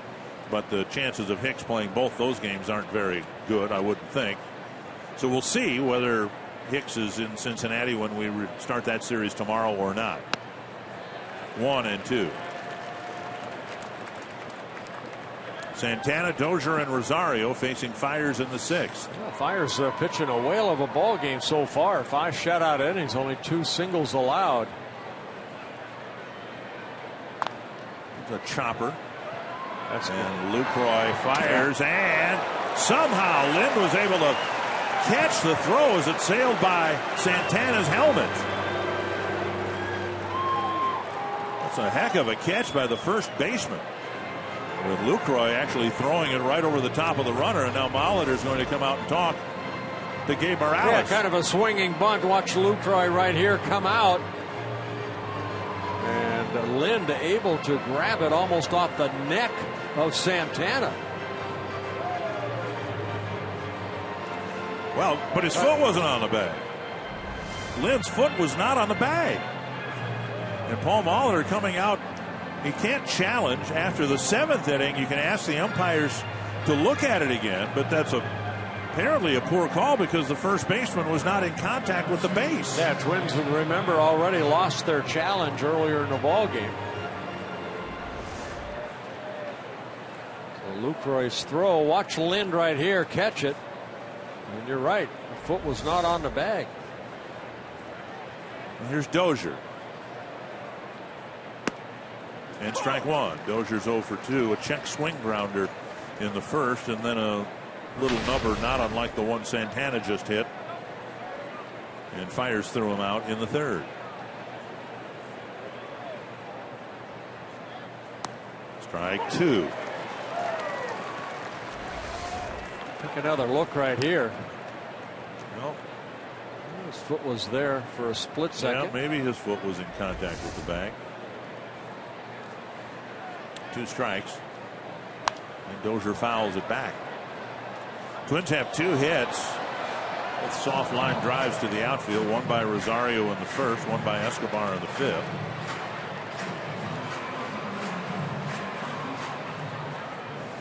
Rare has been the game where Dozier doesn't hit the ball hard at least once. Fouled it back. And we assume that Glenn Perkins will be going to the All-Star game. We think Brian Dozier should go too, and if you do, fill out your 2015 Esurance MLB All-Star Game ballot at twinsbaseball.com. Exclusively online now, available on your computer and other devices. 35 times you can vote at twinsbaseball.com. Dozier takes just outside, 1 and 2. There are some great second basemen, but Brian Dozier deserves to go.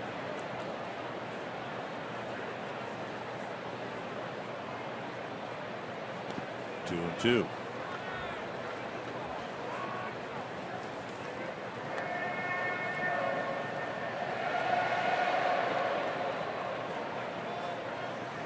Rosario hoping to have Dozier in scoring position, at least on base for his 6th inning at bat.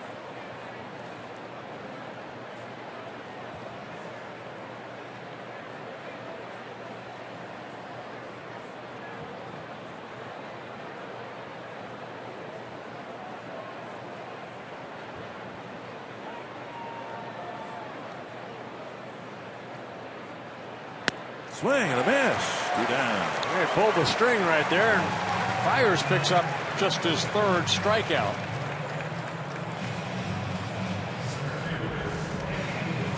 Fiers pitching well. Pulled the string. Brian swinging through it. 2nd out of the 6th inning. Rosario singled to right center in the first and struck out swinging in the 4th.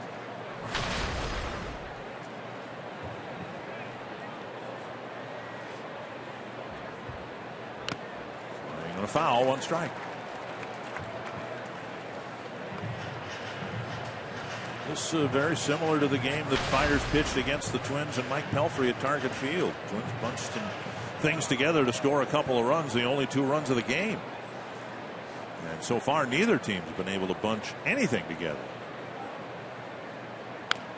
2 strikes.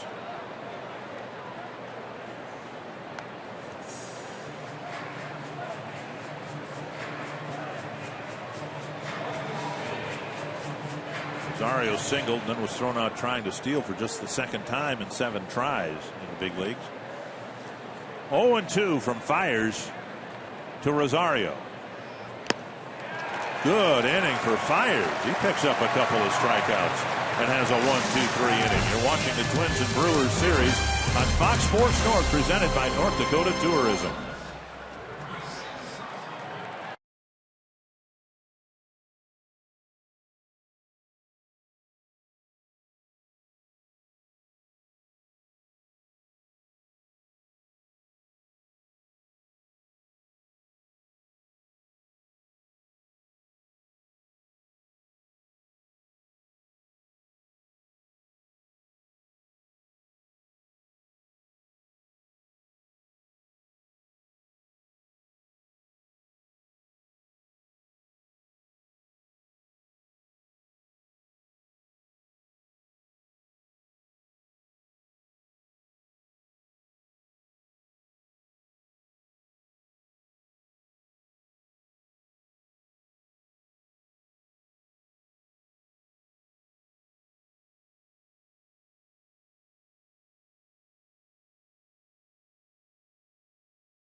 where Toyota takes you.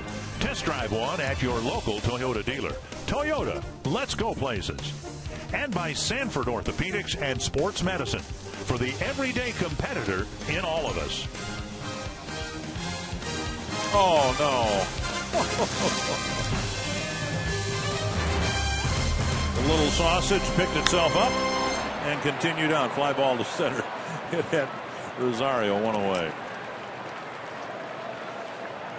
You ever want to do one of those mascot races? No, you know what? Our traveling secretary, Mike Herman, did it yesterday. He came in third place, but he got the opportunity to do that. Yeah, I would do that. I don't want to do it at my age now, but, you know, I would want to do it before. Kind of got a head start right there. That's a false start 4. right there. That was not good, but Mike Herman taking bronze in a mascot race. He said that his hamstrings are killing him today. I didn't want to do it out. Hot dog. I didn't want to do it out in public. Stay this fair. one squibbed up the line and spinning to Mauer's glove, 2 down. I didn't want to do it in public, but years ago when I was here, I put one of the outfits on and ran in the concourse where there were no TV cameras or fans or anything. I wanted to feel what it was like. And it's heavy. Yeah, I can imagine. Top heavy? Yeah. Is it? Well, because there's no bottom. Yeah, it'd be top heavy. Yeah, very good. Well, I went down the slide the other day when we came in here on Friday, and there was no cameras or anything like that. Just to be able to say you went down the Bernie slide up there. My claim to fame, thing I'm proudest of in my 32 years of doing this, is the fact that one time at the Metrodome, I was the 2-point tuner. Wow. I got into the suit, the tuna suit, and I was out there down the right field line at the Metrodome, unbeknownst to the fans. I was the 2-point tuna. Is that when people were trying to catch you? Yep. Did you get caught? Yes, and I thought my acting, frankly, was... Did you lay down and wiggle? Twitch a little bit, yeah. I saw you do that the other night.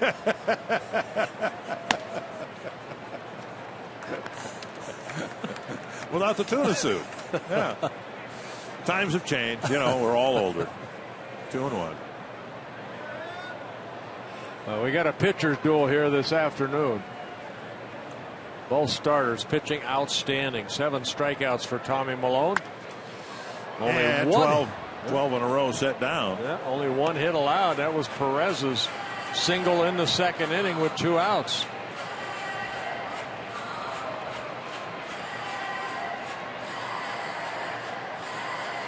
Two and 2 to Ryan Braun.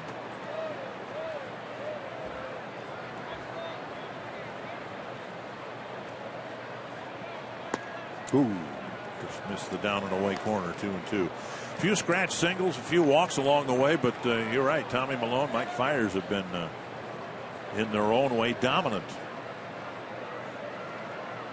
Not much in the way of a well hit ball.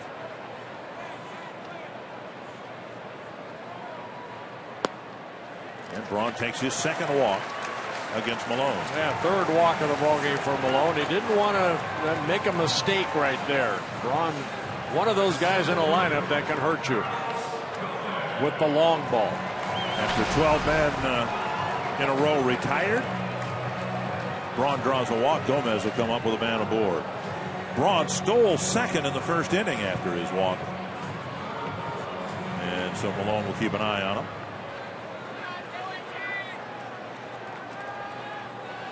Fox Tracks presented by Ram.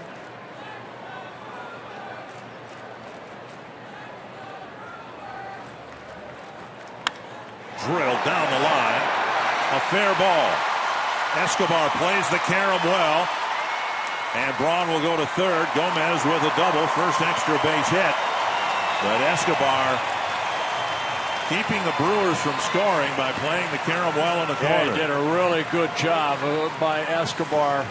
Gomez jumped on that first pitch. Looked like it was up and in a little bit. He turned on it. His 15th double of the year. Down and in. And Gomez opening up quickly. And Escobar, like you mentioned, plays the carom to get it back in to keep Braun at third base. So the game has a first runner at third base, and that being Ryan Braun. Lind has hit 2 ground balls, both for outs. Grounder to third in the second, and a ground ball to Mauer in the fourth.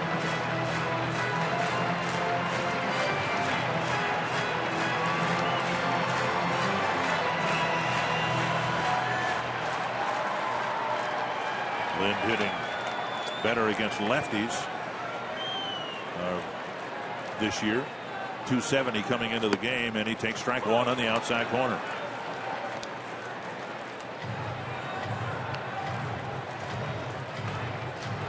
The best chance either team has had to scoring a run. Second and third with 2 down.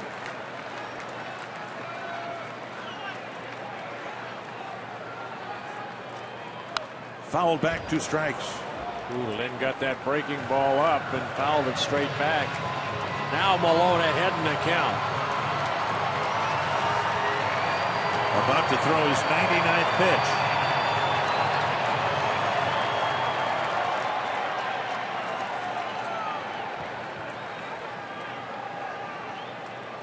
Oh, and 2 to Adam Lind. Tapper.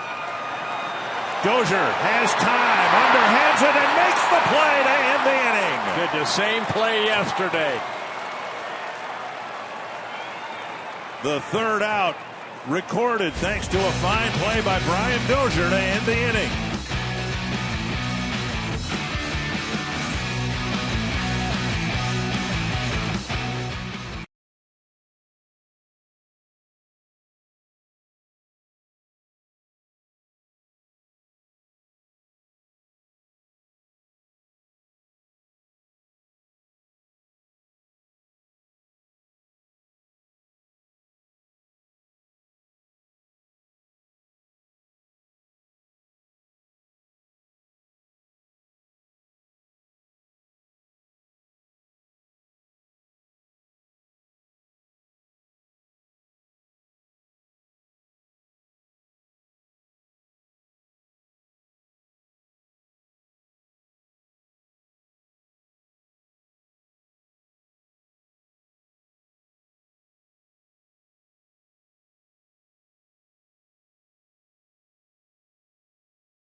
Working on making this play or that play or whatever. Just feeling comfortable out there, knowing where you're supposed to go all the times, instinctively and that kind of thing. So, then last year it was no different. So it's been good so far. One of the biggest things, especially playing second, slowing the game down and not get too much in a rush and stuff. So, and I take a lot of pride in my defense for sure. And that showed it again. Yes, it does. So much of that is awareness, knowing that Lynn's not the fastest runner, but as you're charging the slowly hit ground ball, you're able to see the runner come, just sensing how much time you have and being able to make the play. Well, you see a lot of second basemen, middle infielders with the smaller gloves, so when Brian makes that play, it's not like your outfielder's glove that the ball gets deep into the pocket. It's something that he can handle by shoveling it over to first base. We saw it in yesterday's ball game. We saw it again just now. Mauer with a ground ball single to right. The Twins get the leadoff man on for the first time since the third inning.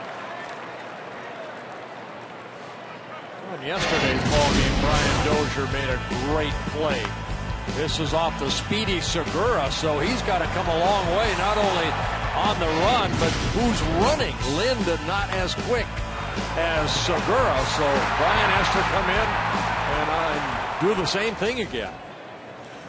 See what the Twins do here now. Plouffe at the plate. If you forget about Joe, he'll steal a base, but I don't think he'll be forgotten about in a scoreless game in the 7th. Strike on the outside corner. We just saw the Brewers get a runner to third base. The Twins looking for their first runner to get to second base. Had a runner thrown out on a stolen base attempt. Another runner picked off. And hopefully that runner is Mauer.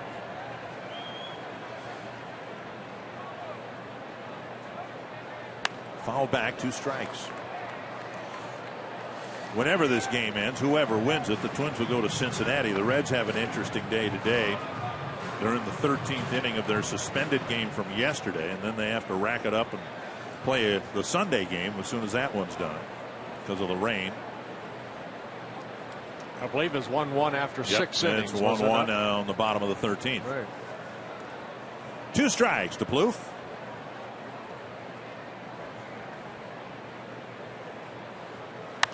Fouled away. It's the 3rd game in the last 12 days that have gone at least 13 innings. So, well, Pyre's pitching a whale of a ball game, pitching here in the 7th inning. His longest outing this year was 7 innings. Only one time his career high 8 innings. He's done it a couple times. 2 strikes to Plouffe. Headed up the middle, and he bleeds it through. Mauer around second. He'll throw with the third. Gomez will not make a throw. Not hit well at all. Just a 6-hopper in a good spot. First and third, nobody out. Well, they call that a seeing eye. Base hit right there. Right back up the middle. And back-to-back hits for the Twins. A high fastball.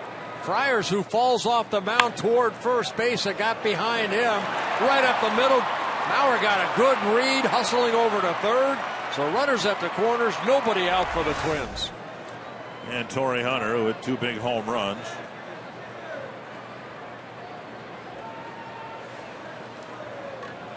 In yesterday's game. 0 for 2 today. Popped up. And foul ground, Lucroy with the catch, and Hunter gone on 1 pitch. Guy who's been money for the Twins in most of these situations, leading the team with 41 runs batted in, and Fires gets him on the first pitch. Yeah, just jumped on that high fastball, hit it straight up. Well, big at bat for Suzuki. Friars getting a big out there. Kurt Suzuki, a couple fly balls to the outfield. 1 to right, 1 to left. Take another one right here, would you? Yep.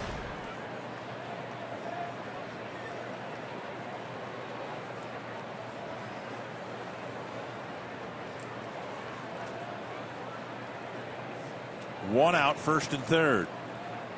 Suzuki with 21 runs batted in, looking for number 22 here.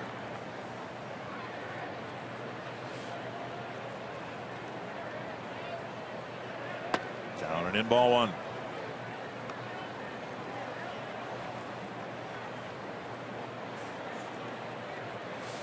Kurt not having the year he had last year, but still a long way to go when he hit .288 last year in 131 ball games. He drove in 61 runs.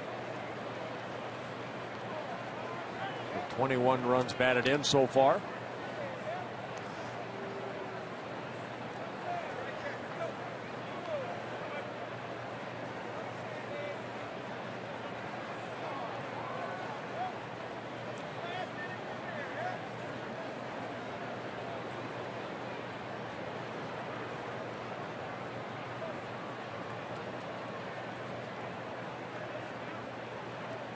Plouffe takes off. It's in the dirt.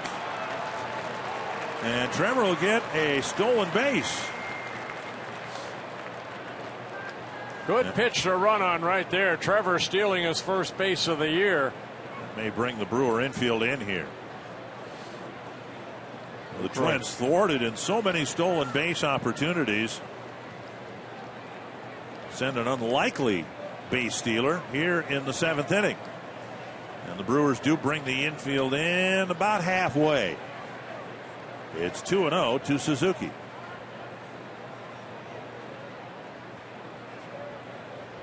Fouled away, 2-1.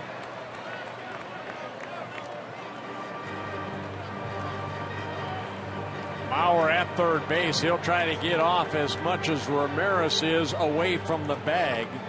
So if a ball hit, he may get a good jump.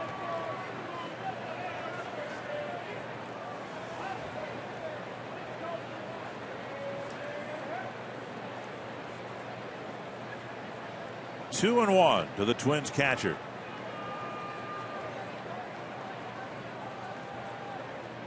Three and one. A base open and Escobar on deck. A nice pick right there by Lucroy. Now, Fiers does have 5 wild pitches on the year.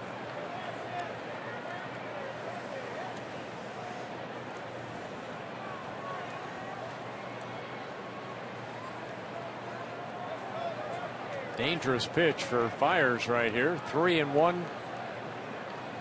Do have first base open. 3-1 to Suzuki. Pulled foul, now 3-2. Now there's a better play by the ball boy. Congratulations. Yes. Much better.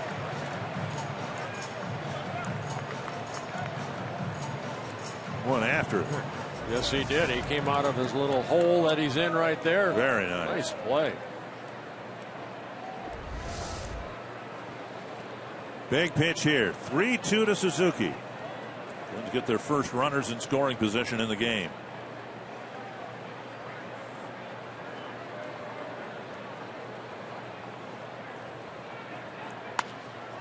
That is a foul ball. Past Ramirez. And according to third base umpire Scott Berry, outside the bag. Yeah, Ramirez actually dove for that ball on the other side of the foul line. Yep. You can see the ball landed the second hop on the foul side of the baseline, right there, it looked like. Nearly a 2-run hit for Suzuki. Instead, he'll get another 3-2 pitch from Fiers.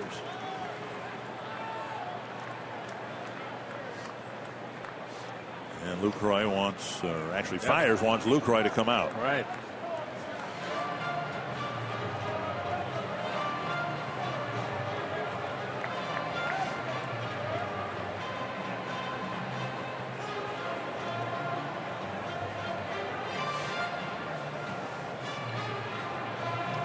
A long chat.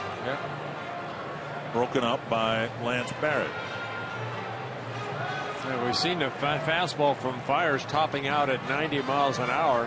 That big curveball, then the slider like cutter.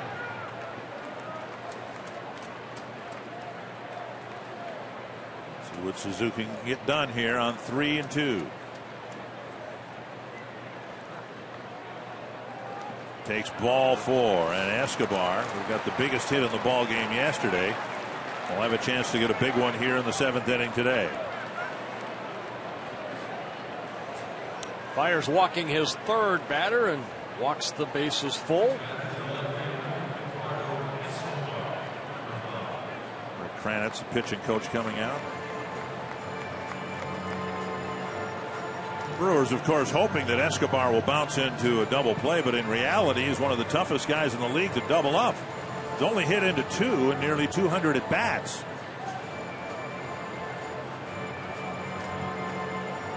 Well, along with Torrey Hunter, Escobar was kind of the hitting hero in yesterday's ball game when he hit the 3-run home run. Torrey, of course, hitting 2 home runs, both solo home runs.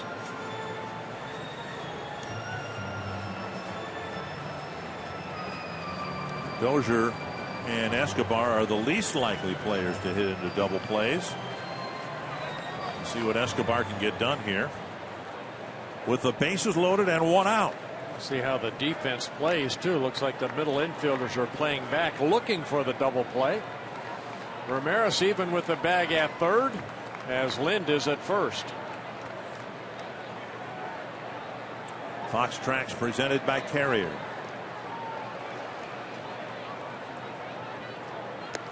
Low, ball one.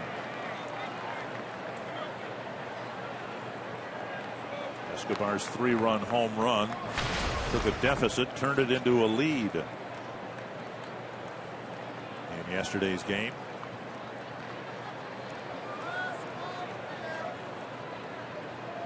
Here trying to drive in the first run of the game in the 7th inning. That should work. Fly ball left field. Peterson setting up. There's the catch. Bauer heading home. Throw to the plate. Not in time. The throw off target. Bauer scores. Everybody moves up. And it's 1-0 Twins. Ball hit just deep enough. Allows Joe Mauer to tag up. And if that throw was right at home plate, it would have been a bang-bang play. Instead, Lucroy has to go in front of the plate to retrieve this ball, to throw a little bit offline. Joe tagging up, sliding hard into home, and the Twins take a 1-0 lead. Lucroy has to reach out. By the time he could get back and try to make the tag, Joe Mauer ends up getting that foot on home plate. So Escobar driving in a run, his 27th RBI of the year, and the Twins take a 1-0 lead. Tommy Milone will be out of the game with 6 shutout innings. And now Eduardo Nunez will hit for him. 2 outs, 2 men in scoring position.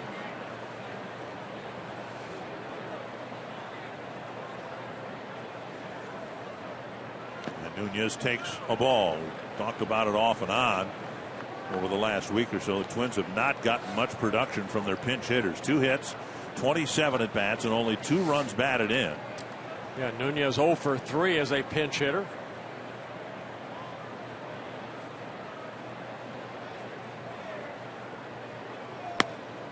And a strike. Bauer's ground ball single, followed by Ploufe's ground ball single. A walk to Suzuki and a short fly ball to left, and the Twins have a 1-0 lead.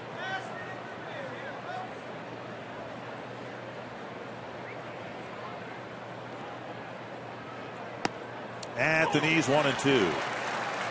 Brewers are all but ignoring Suzuki at second base. He's got a lead that's almost, by the time the pitch is thrown, more than a third of the way to third base. Blaine Boyer warming up. 1-2 to Nunez. Nearly got hit.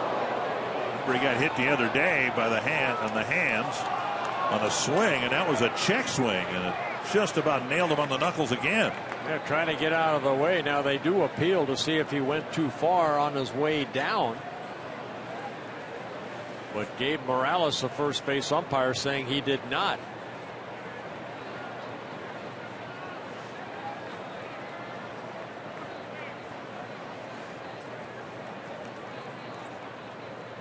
Two and 2 to Nunez. Bouncer to short. Segura has it. And over to Lind. And the Twins leave 2 but score 1. Bauer scoring the first run of the game. Tommy Milone 6 shutout innings. And the Twins will hand that 1-0 lead over to the bullpen. And on this Sunday afternoon, our pleasure to bring you God Bless America. God bless America, land that I love. Stand beside her and guide her through the night with the light from above. From the mountains to the prairies to the oceans white with foam. God bless America, my home, sweet home.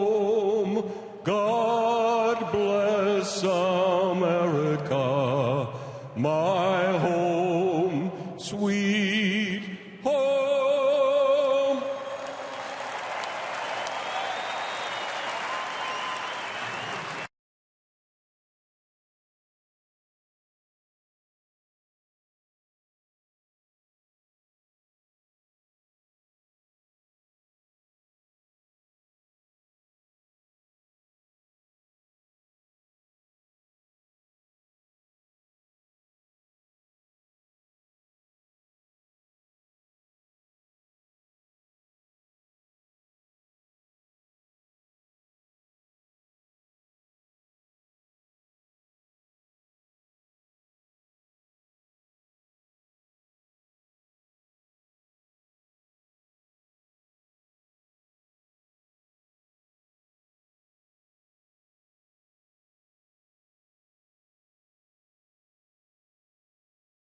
Dakota Tourism. Grand Casino story of the game with the Twins now in front 1-0. Wow, pitcher's duel here so far this afternoon on Paul Molitor bobblehead day. Tommy Malone, 6 shutout innings, only 2 hits allowed. He had 7 strikeouts in his 6 innings, 3 walks through 99 pitches. And Mike Fiers, outstanding job, but he did give up a run in the 7th inning. 4 strikeouts, 3 walks. And Joe Mauer scoring on the Escobar sacrifice fly. That's been it. Blaine Boyer into the ball game to pitch to the Brewers in the 7th. He got 1 big out in the ball game yesterday.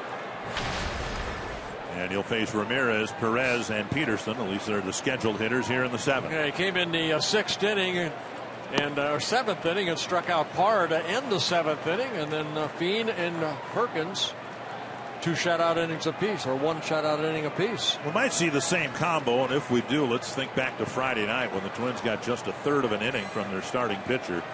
Brian Dunsing pitched 3 innings. The rest of the guys ate up enough innings where Boyer didn't have to pitch, Fiend didn't have to pitch, and at least in theory they'd all be available again today, and Boyer's already in the game. 2-1 to Ramirez.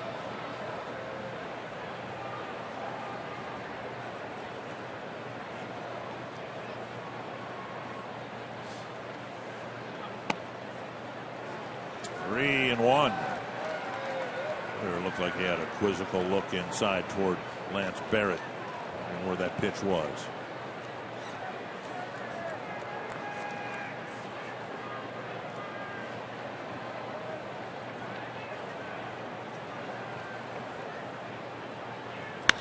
That's to right center field. Hunter won't get there, and the ball will go to the wall. It'll be a leadoff extra base hit for Aramis Ramirez. Twins started their 7th with a single. Brewers start their 7th with a double. And this copyrighted telecast presented by the authority of the Minnesota Twins and may not be reproduced or retransmitted in any form. And the accounts and descriptions of this game may not be disseminated without the express written consent of the Minnesota Twins, LLC. And Ramirez with his 15th double of the year. Only the 3rd hit for the Brewers.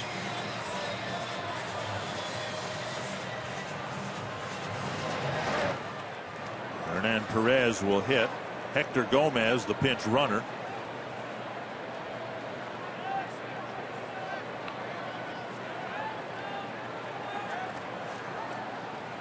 See if Perez is asked to bunt here. Corner infielders pinching the corners a little bit. Perez squares and bunts it toward Mauer. It's a good bunt. Twins get the out. Tying run at 3rd, 1 away. Gomez at 3rd with 1 down, and now Shane Peterson would hit. Yeah, nice bunt by Perez, advancing the runner from 2nd to 3rd.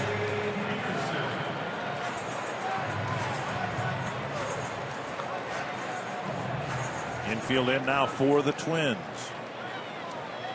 Peterson with a walk in the 2nd, went down swinging in the 5th.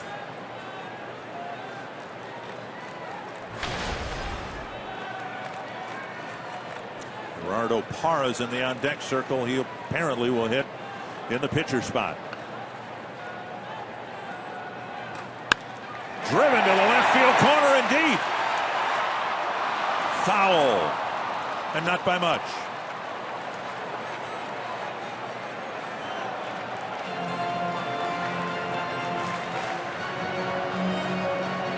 You're right, not by much. The ball just kept slicing and lands into that corner here at Miller Park.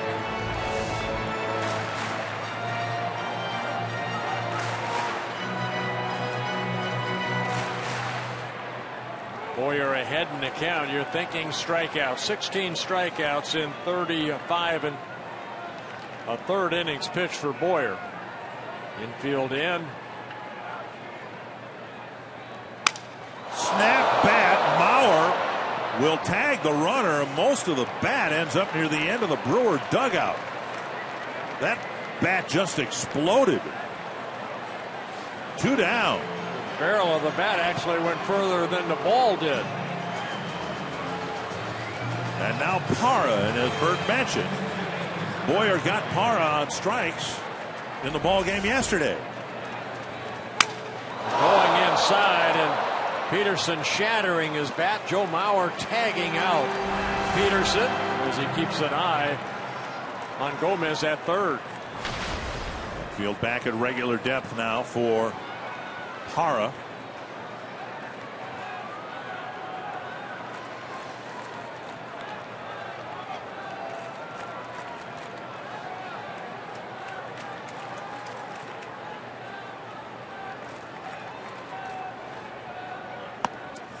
Earlier we were talking about Tommy Milone and Eddie Rosario hitting home runs in their first at bats. 115 guys have done it. Parra did it with the Diamondbacks a few years ago. He's got some power. And Boyer will try to get him through any means necessary. Doesn't need to strike him out here. 1-0.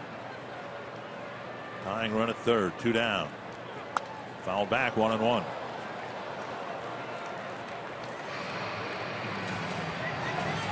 Parra signed as an extra outfielder, 4th outfielder. That's how it's played out for him. He's just played more regularly than anyone thought. He played a lot in Arizona. 2-time Gold Glove winner, too. 2011 and 2013 when he was with the Diamondbacks. Career .274 hitter. 1-1 to Gerardo Parra. Base hit. Left field. And the game is tied. The Brewers cash in after their leadoff double. Parra off the bench ties it at 1. Good hitting right there by Parra, just taking that pitch the other way. He picks up an RBI. His 21st of the year. Now 7 for 13 as a pinch hitter. A pitch away, a breaking ball, and Parra not trying to do too much, just kind of serving it sharply in front of Escobar.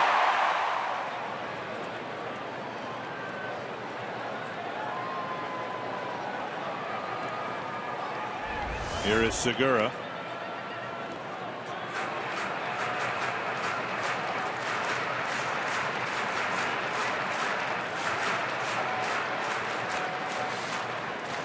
Parra at first base. Keep an eye on him. He has 5 stolen bases in 5 attempts.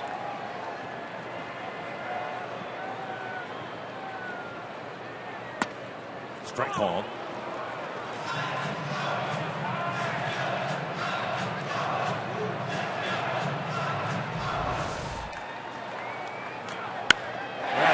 That's good hitting right there. Just kind of hitting that ball the other way. I don't think Escobar could have caught that. He would have had to have gotten an immediate jump and then had to dive for it. Yeah, if that ball gets by him, now you got Parra in scoring position. Right. So you play it. You played it the right way.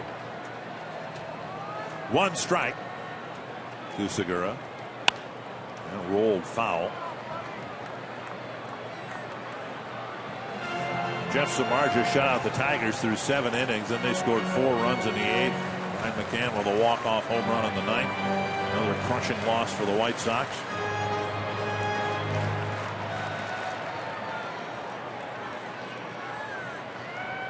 Oh, 2 to Segura. Each team has scored a run in the 7th inning.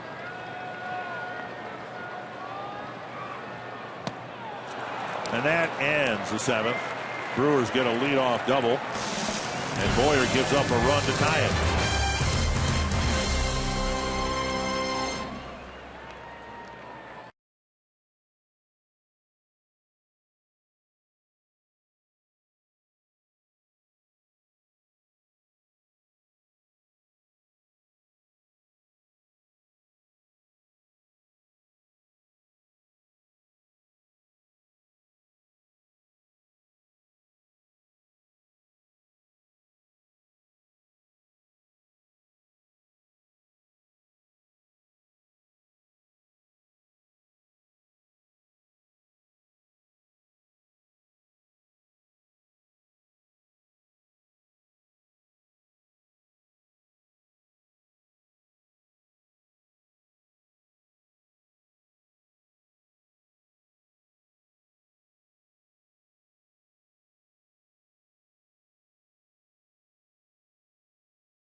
the game in the 7th, and the Brewers answered. It'll be Santana, Dozier, and Rosario facing left-hander Will Smith. Yeah, Will Smith making his 34th relief appearance in his 2nd season with the Brewers. Twins saw a little bit of him when he was with the Kansas City Royals. He's done a good job out of that bullpen. Only 16 hits allowed in 27 innings pitched. 9 walks, 1 intentional with 36 strikeouts. He did some starting for the Royals when he was with the Royals, now used in the bullpen. Smith pitching, Gomez staying in the game at second base, Perez moving over to third. So the Twins will have the switch hitter Santana, right-hand hitting Dozier, and then the left-hand hitting Rosario up here in the 8th. Really odd. You know, Smith is, we saw him pitch out of the Kansas City bullpen and pitch effectively, but he's really been overpowering against right-handed batters, not lefties, but righties, who are hitting just 111 against him. 6 hits, 54 at bats, and he struck out 21 of the 54 batters right-handed. So Santana tries to bunt for the 2nd time today, and again bunts it foul. Santana walked in the 3rd. And then grounded out Lucroy to Lind. A swinging bunt in the 6th. Yeah, Santana hitting a little bit better as a right-handed hitter, hitting 276. Most of his at-bats coming as a left-handed hitter.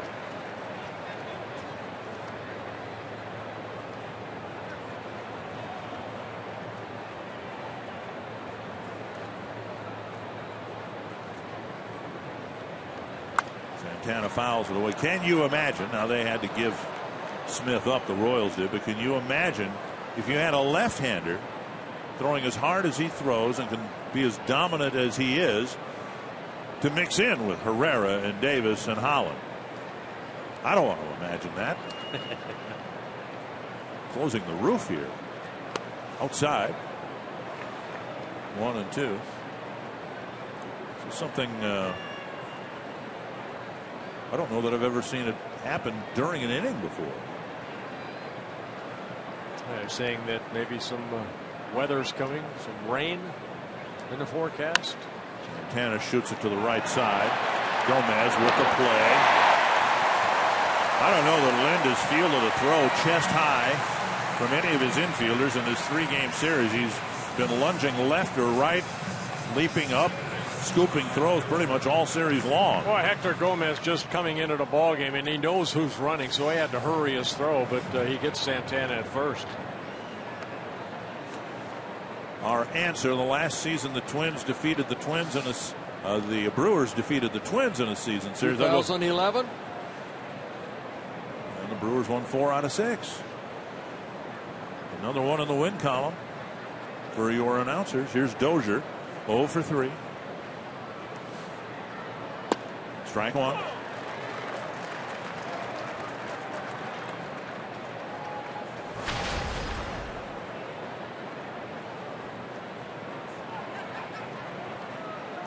Dozier's had a good series, as you saw, 5 for 10, but 0 for 3 today.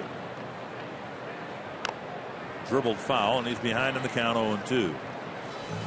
Yeah, Smith with that good fastball, just saw the tight breaking ball right there.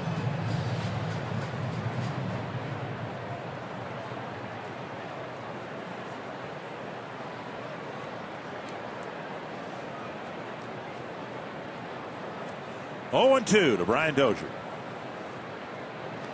In the dirt.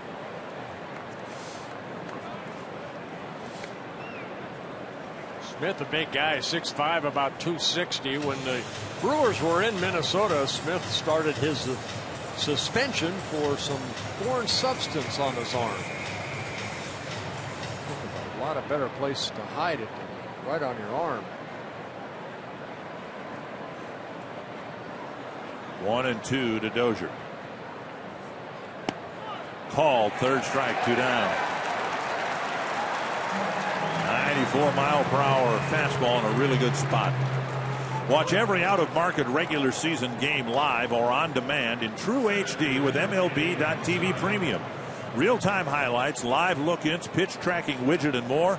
MLB.TV Premium includes a free At-Bat 15 subscription. You can watch at home, in the office, on the go, every night, every device. Blackout and other restrictions apply. Visit MLB.TV for details. Here's Eddie Rosario. Ball one. Rosario hitting left-handers very well in his rookie season. A 270 clip. Marginally better than he's hitting right-handers.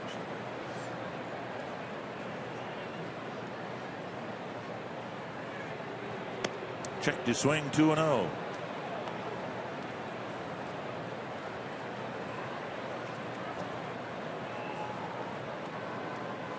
to keep the inning alive for Mauer, also a left-handed hitter, also hitting lefties better than righties this year. Down the middle, a strike.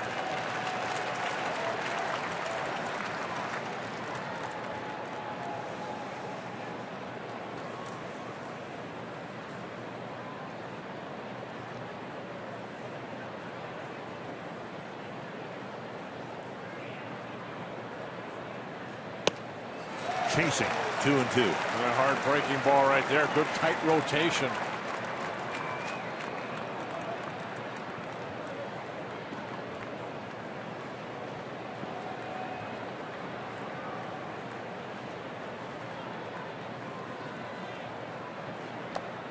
Full count. Tried it again, and this time Rosario laid off of it. This is where Mauer's reputation might come into play. They don't want to walk Rosario and have to face the all-star Mauer, so that might increase Rosario's chances of getting a fastball here. And he took it high and took a walk. Smith gave him a fastball, but he missed with it, and now Mauer will have a chance with Rosario and his speed at first.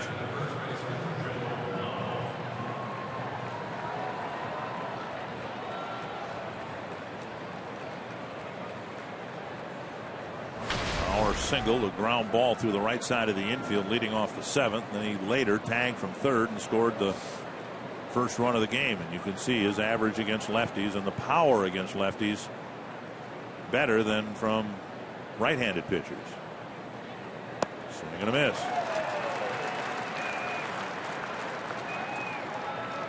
The outfield playing pretty deep. They do not want the ball to get by him. Extra base hit, good speed, and Rosario at first.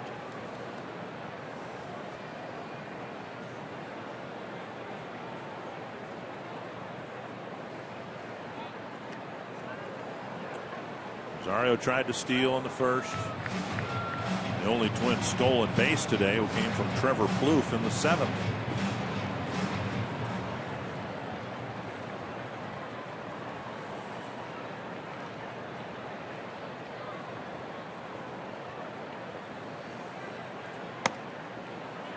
Ball outside. Each team with 4 hits. Twins trying to take advantage of a 2-out walk here in the 8th.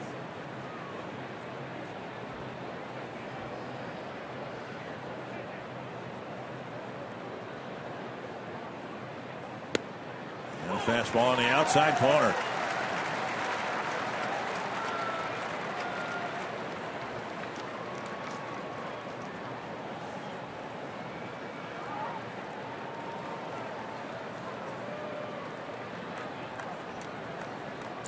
One and two.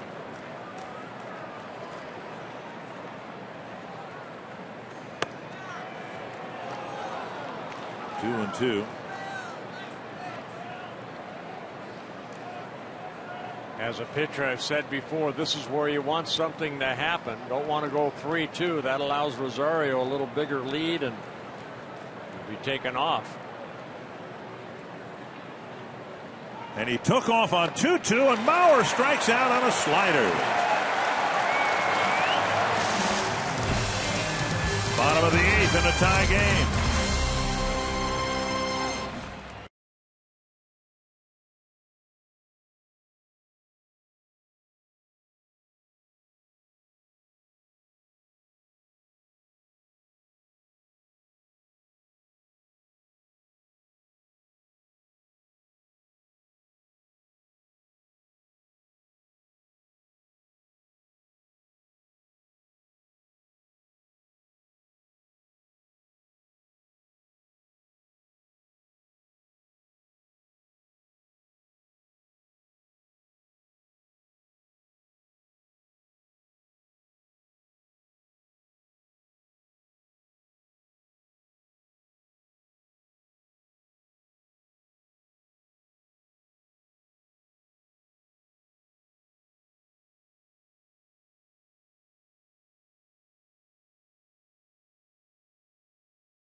yesterday. Blaine Boyer got the last out of the 7th, and Casey Fiend came in.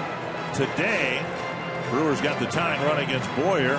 Fiend will face some of the same batters he faced yesterday. Yeah, Casey in a 5-2 win worked the 8th inning. He did give up a hit, but a shutout inning through 14 pitches, 10 for strikes. Lucroy was the first man Fiend faced yesterday. He got him. Missed with the first pitch. Ball 1.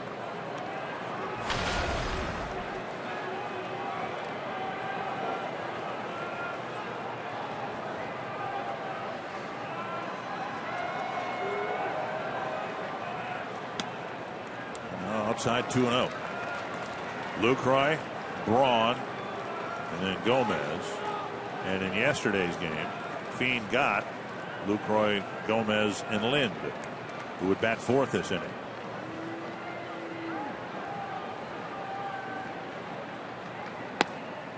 Three and 0.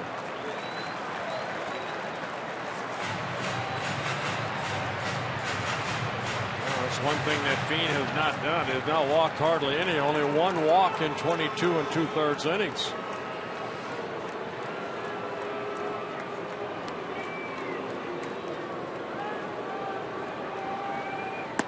And a strike.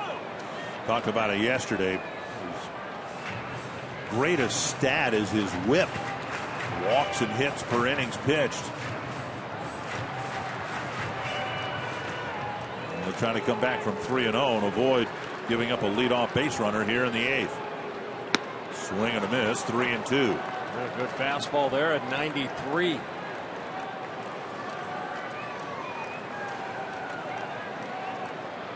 And Fiend waiting on the batter. A common sight.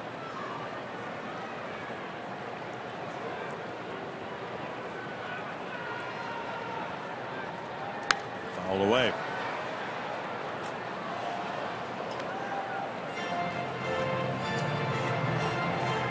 Couple of strikeouts and a squiver off the end of the bat for Lucroy on the day.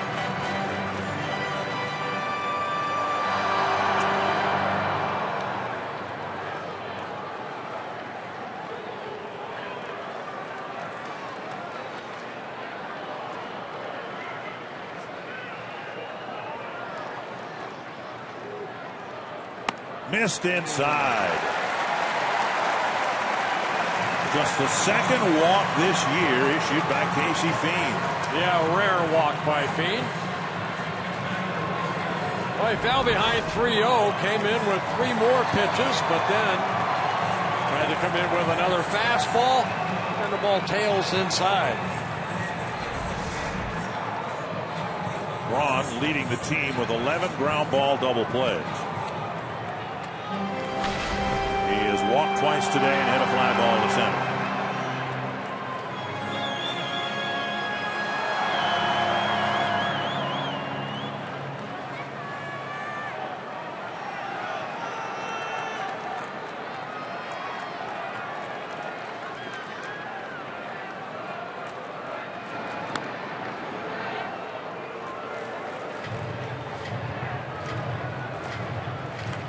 I think Braun he has good extension on the outer half of the plate. He has got power to all fields. Now you want to kind of tie up and show that you will pitch him inside, or he'll reach out and hit that ball sharply the other way. Standing in the middle of the batter's box. Ball 1. A little cutter missing away.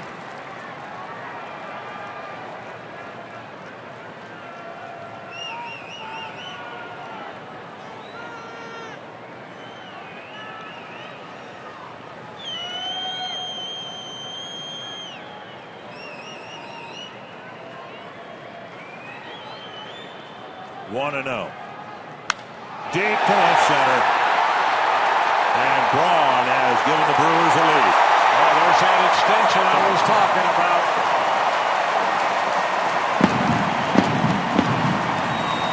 Home run number 15 on the year for Ryan Braun.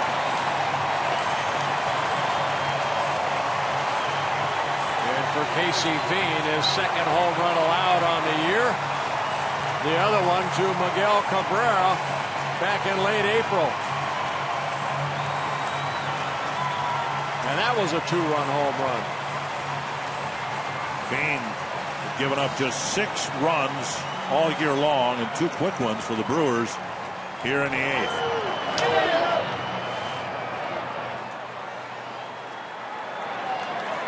Here's Gomez.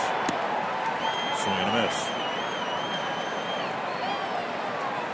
Gomez has grounded out, struck out, and doubled into the left field corner. Fouled away, 2 strikes.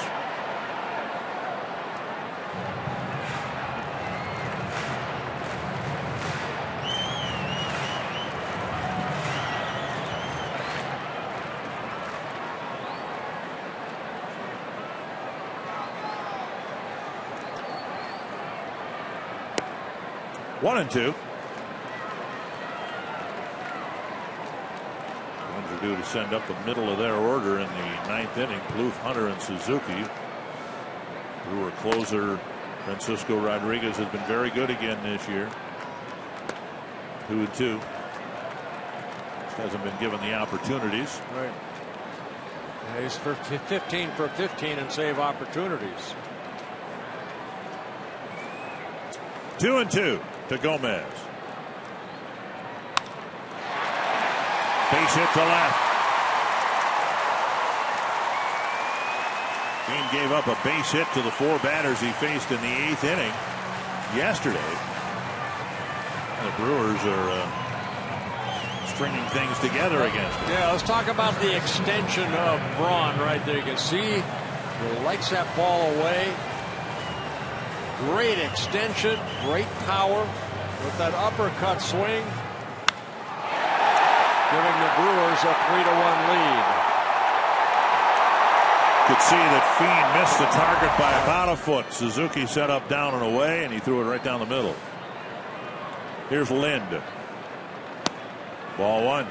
Yeah, Casey's usually very good keeping the ball down, and even Braun, that pitch was up, and the pitch to Gomez left up a little bit. Gomez, and there'll be no throw.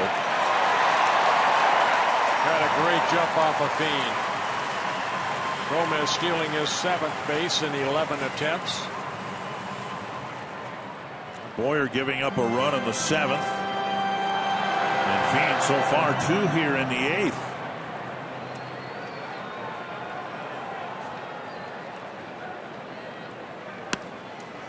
Two and 1.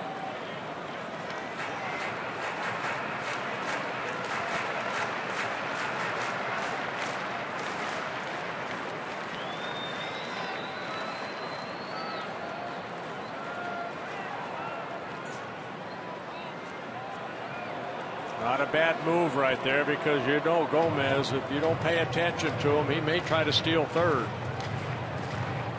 Heck, he might try to steal 1st again. Presley warming up behind Fein. So a tough go of it here in the 8th. Fouled away, 2 and 2. Twins bullpen has had some issues in the month of June, but generally it's been the 6th or 7th inning guys, not the 7th and 8th or 9th inning guys. Fein has pitched great since his return off the disabled list. Just a rare, tough outing for Casey Fein.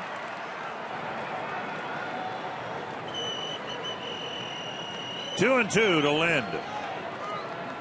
And another inside look.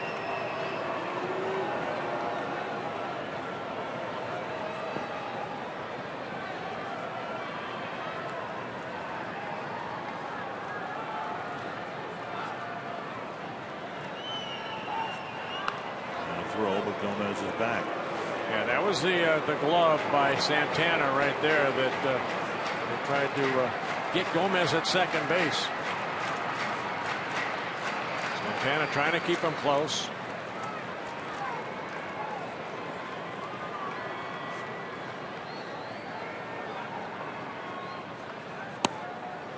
Full count. 19 pitches, only 9 strikes for Fein. Remember, this inning started with a leadoff walk to Lucroy. Yeah, he's a guy that's usually, if there's 3 pitches, 2 of them are over the plate. Gomez to third, and the pitch lifted to left. Gomez goes into a slide. Escobar back. Gone, a home run. Just barely over the wall he left. And Fein has given up not 1, but 2 2-run home runs.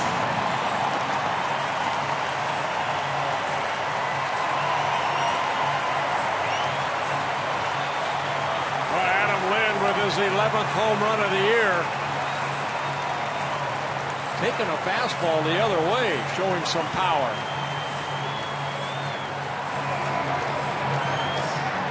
That'll be the end of the night for Casey Fein, who came in a tie game. Issued a leadoff walk. Never did retire a batter. But 4 earned runs against a guy who's given up 6 runs all year long. And it's a 5-1 ball game. Ryan Presley will pitch next.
On the home runs, one by Ryan Braun, one by Adam Lind. So smiles all around by those 2 guys right there.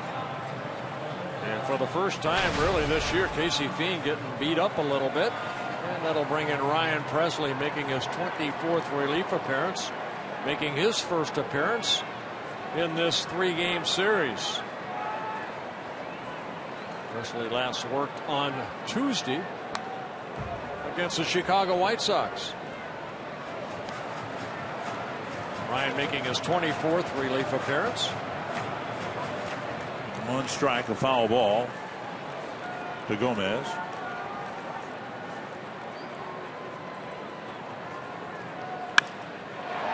To right center field and deep. Hunter with a catch on the warning track for the first out of the inning. Not the first time he's gotten close to that wall here at Miller Park. No, he knows that area really well. Just came at it from a different direction. He was playing center field at that time in the All-Star game. 1 down, and now Perez will bat. How many balls in this 3-game series have we seen hit to the warning track? A lot of them. Twins hit 1, 2, 3 home runs yesterday. There must have been 8 balls left on the warning track. And a whole bunch more again today. 1 strike.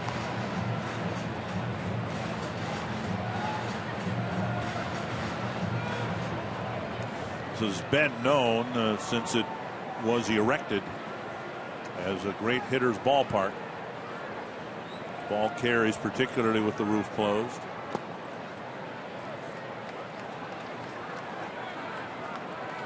Not that it mattered yesterday. The home runs the Twins hit yesterday were all very well struck. Would have been home runs just about anywhere, particularly Hunter's, I guess. 1-1. Sharply hit into right field. Brewers shutout by Tommy Milone through 6 innings. And now they're hitting everything hard here in the 7th and 8th. Yeah, Perez picking up his second hit. Got a fastball away and just hit it sharply into right field.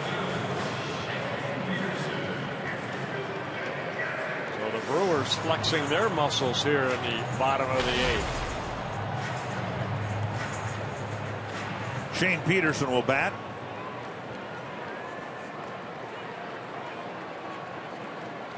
Rogers in the undecked circle.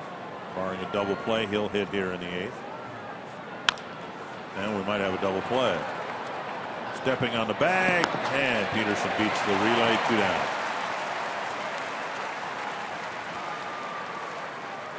And now Rogers will hit in the pitcher's spot. I think Brian right there thinking, should I have maybe flipped it over to Santana, but tried to do it himself. Thought he was maybe a little bit closer to the bag than he actually was, and then the throw just couldn't get much on it over to Mauer.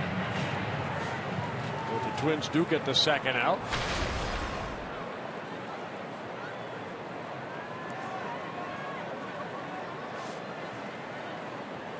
A walk, a home run, a single, a home run, and that's how the 8th inning started.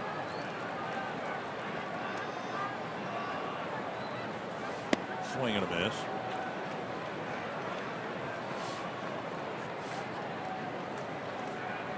This is a role that Rogers has found himself in this year. This is his 32nd at bat as a pinch hitter. 8 hits. He does have a home run.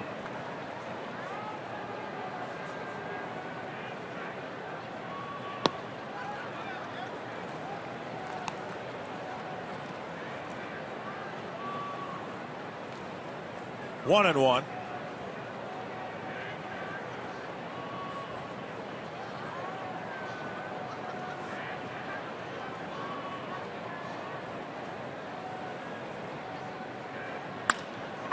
Bouncer to the left side. Plouffe to Dozier. That wraps up the 8th. Good inning for the Brewers. A couple of 2-run home runs, and it's 5-1.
We'll check out what's next, brought to you by CenturyLink. More National League style baseball. Mike Leake going for the Reds against Mike Pelfrey of the Twins tomorrow night. Twins were last in Cincinnati in what, 2000? What did we figure? 2011, I believe, right? Yeah, somewhere in there. No, it was 2012. Was it 12? Yep. Trevor Plouffe will lead things off against the Brewer closer, Francisco Rodriguez, in a non-save situation. Yeah, Rodriguez has been awesome out of their bullpen. For Rodriguez, this is his 28th relief appearance, 27 innings pitched, only 14 hits allowed, only 3 earned runs allowed. Outside, ball 1. Plouffe, Hunter, Suzuki, and then the Twins hope a few more after that. Twins had a 1-0 lead, but Blaine Boyer didn't hold it in the bottom of the 7th. And then Casey Fiend uncharacteristically giving up a 4 spot in the bottom of the 8th. Plouffe pops it up near the tarp and out of play. Twins will play in Cincinnati tomorrow night, weather permitting, of course. The Reds won the continuation of the suspended game and now are underway with the regular game. It was supposed to be played today. 1-1 to Trevor Plouffe. 2-1. Rodriguez, 33 years old. This is his 5th season with the Brewers. Signed late in February with the Brewers. Currently 9th on the all-time saves leader list with 363 career saves. No foul, 2-2. 4 behind Jeff Reardon.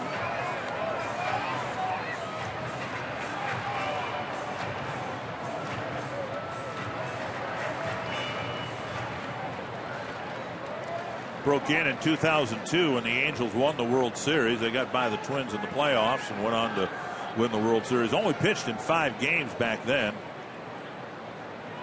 And he was a setup guy for Troy Percival for a couple of years after that. Full-time closer in 2005. That just missed the outside corner. And that's 3-2. Yeah, his best year with the Angels in 2008 when he saved 62 ball games. Last year for the Brewers, saved 44 out of their bullpen. Full count to Plouffe. And he takes outside. It's a leadoff walk. He tried the curveball, 3-2.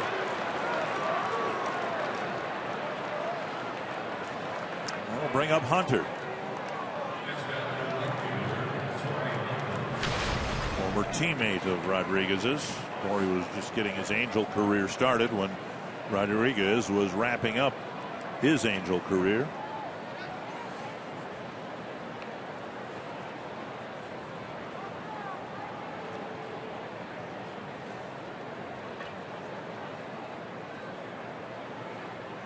And bunting to the screen. Talked with Paul Molitor about Rodriguez and how always, to me, even back in his early days, he felt, a lot of people felt he was susceptible to bunting because of his follow through. He falls off not toward the first base dugout, but toward first base.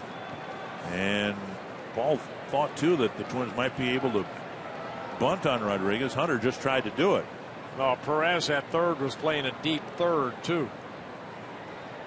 Fouled away, 2 strikes.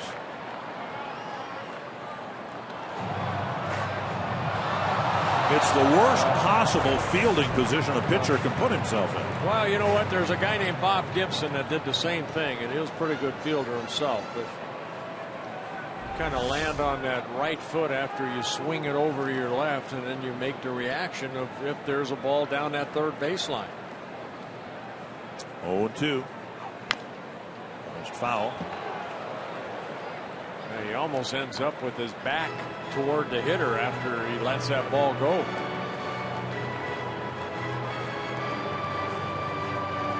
He's always had nasty stuff. Overpowering fastball, outstanding curveball. He's added a slider, occasional changeup.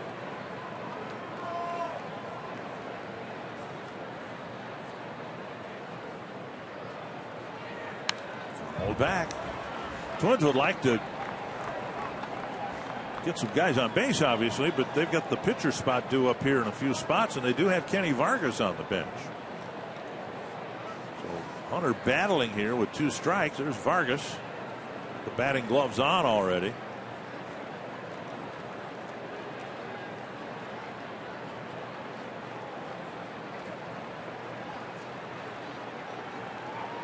Check this way. 1-2. It's a big, tight curveball, too.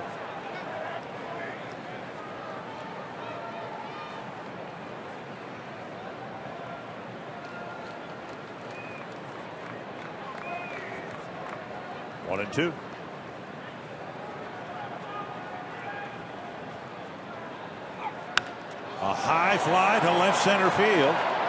Peterson back, and it's gone. What an at bat for Torii Hunter. That slices the Brewer lead in half. Well, he got a hanging curveball right there, and Torii hitting a 2-run home run, his 11th home run of the year.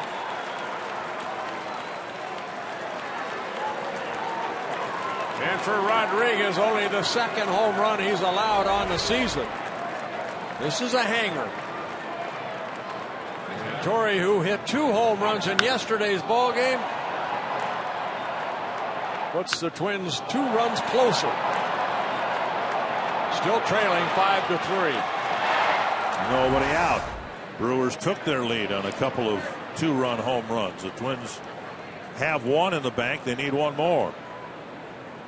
Suzuki lifts it foul and out of play. What were there? 4 2-strike fouls and a check swing right before the home run.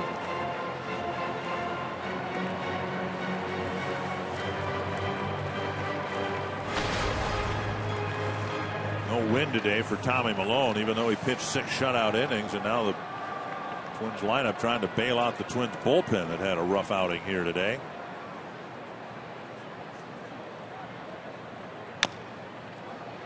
Foul, 2 strikes. Booth drew a walk. Hunter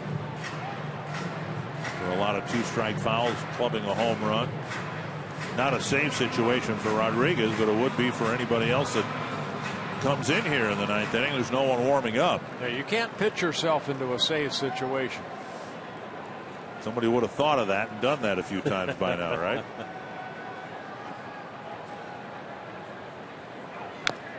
Suzuki gets a piece. I don't know that there's been a swing and a miss in Rodriguez's outing.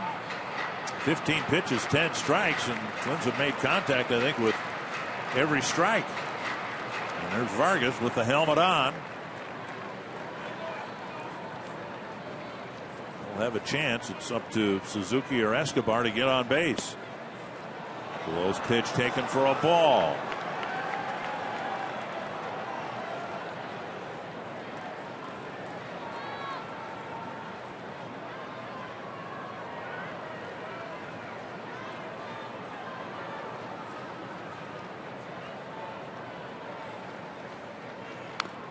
Another chopper foul. People think that Rodriguez might be dealt before the trading deadline, as the Brewers will be in position to turn assets into prospects. Escobar on deck.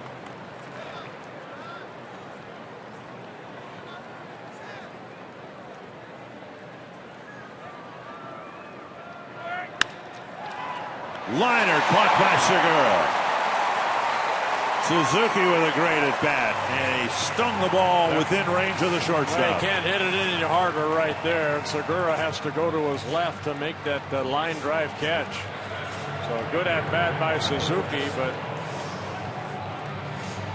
Segura making that catch for the first out. Vargas in the on-deck circle. Escobar's job, get on base. Do whatever you can. Get on base. Twins would love to get Vargas's power up there as the tying run. The other bench options would be Herman or Robinson. Strike 1.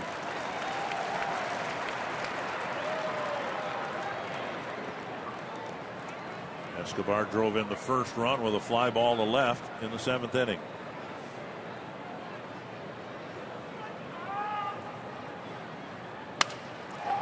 A liner softly hit to Gomez, 2 down.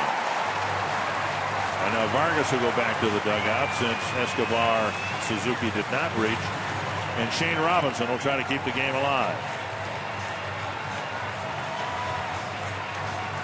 Yeah, Twins need another base runner. See if Shane can get on.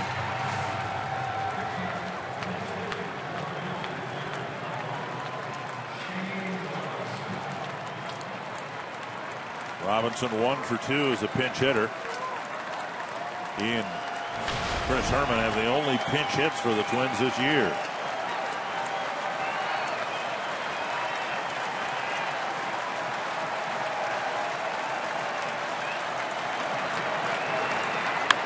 Up the middle. Backhanded by Gomez. And Robinson will reach. And now Santana due up. And we'll see whether the Twins bring Vargas out to hit for him.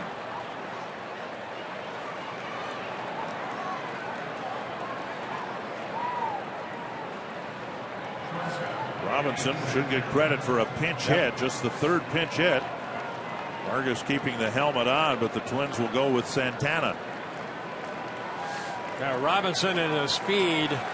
Hector Gomez at second made a good effort right there, but the throw low. Then unable to hold on to it.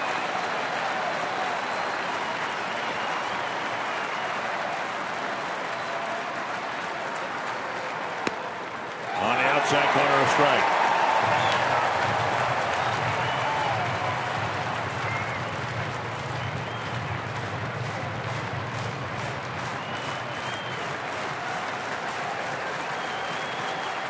Santana last year hit 7 home runs. None yet this year. On the corner again, strike 2.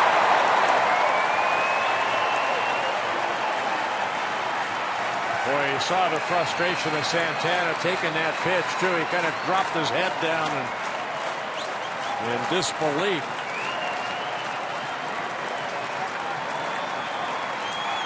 Oh, and 2 to Santana.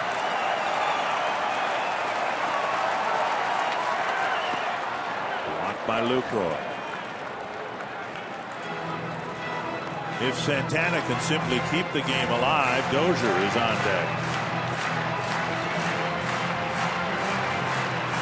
Rodriguez rubbing up that baseball. Should be his 25th pitch here in the night. His strikeout pitch, usually that hard curveball.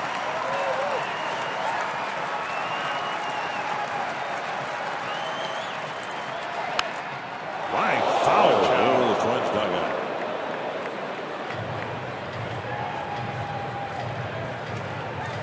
Everybody's all right. Thank goodness.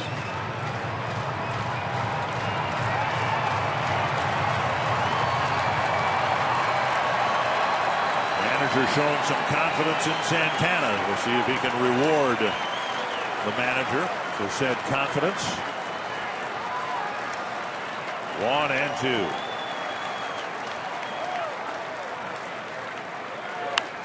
Flare down the line. Base hit. Robinson to third. Santana, a big turn. He'll hold there. And Dozier will have a chance with the tying run at first. A big hit right there for Danny Santana. Fought off a fastball. I'm surprised they didn't throw breaking balls to him right there, but he fought off the fastball, got the base hit. So runners at the corner, still 2 outs. Credit Peterson with getting to that ball and keeping Santana from moving into scoring position. That could have been very easily a double. And instead, Santana held at first, and now Dozier. The Twins getting the tying run to first. Santana, of course, runs very well. Mentioned before, I think during the 6th inning at bat, rare has been the game over the last couple of weeks where Dozier hasn't hit the ball hard at least once. He's not done that yet today. Down low, ball 1.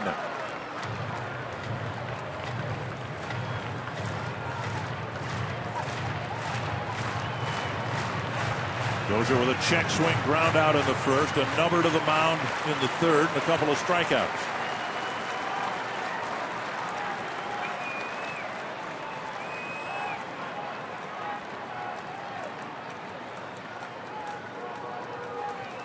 Swing and a miss. Do you dare move Santana from first base? You know, Rodriguez is a guy that you can run on. Lucroy's done a great job of throwing out base runners. The way Dozier's been swinging the bat, though, you've got to let him swing here, don't you? 1-1.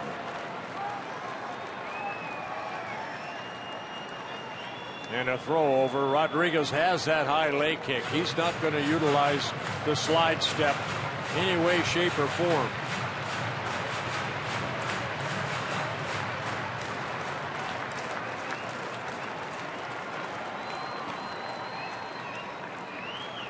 1-1 to Dozier.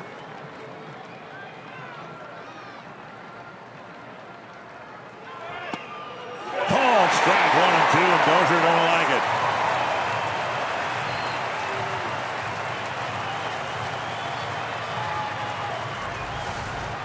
Take a look at where the pitch is. Right there. Ball came back a little bit. Twins down to their last strike again. 30th pitch for Rodriguez. Called, third strike. Dozier flips his bat, walks away, and the game is over.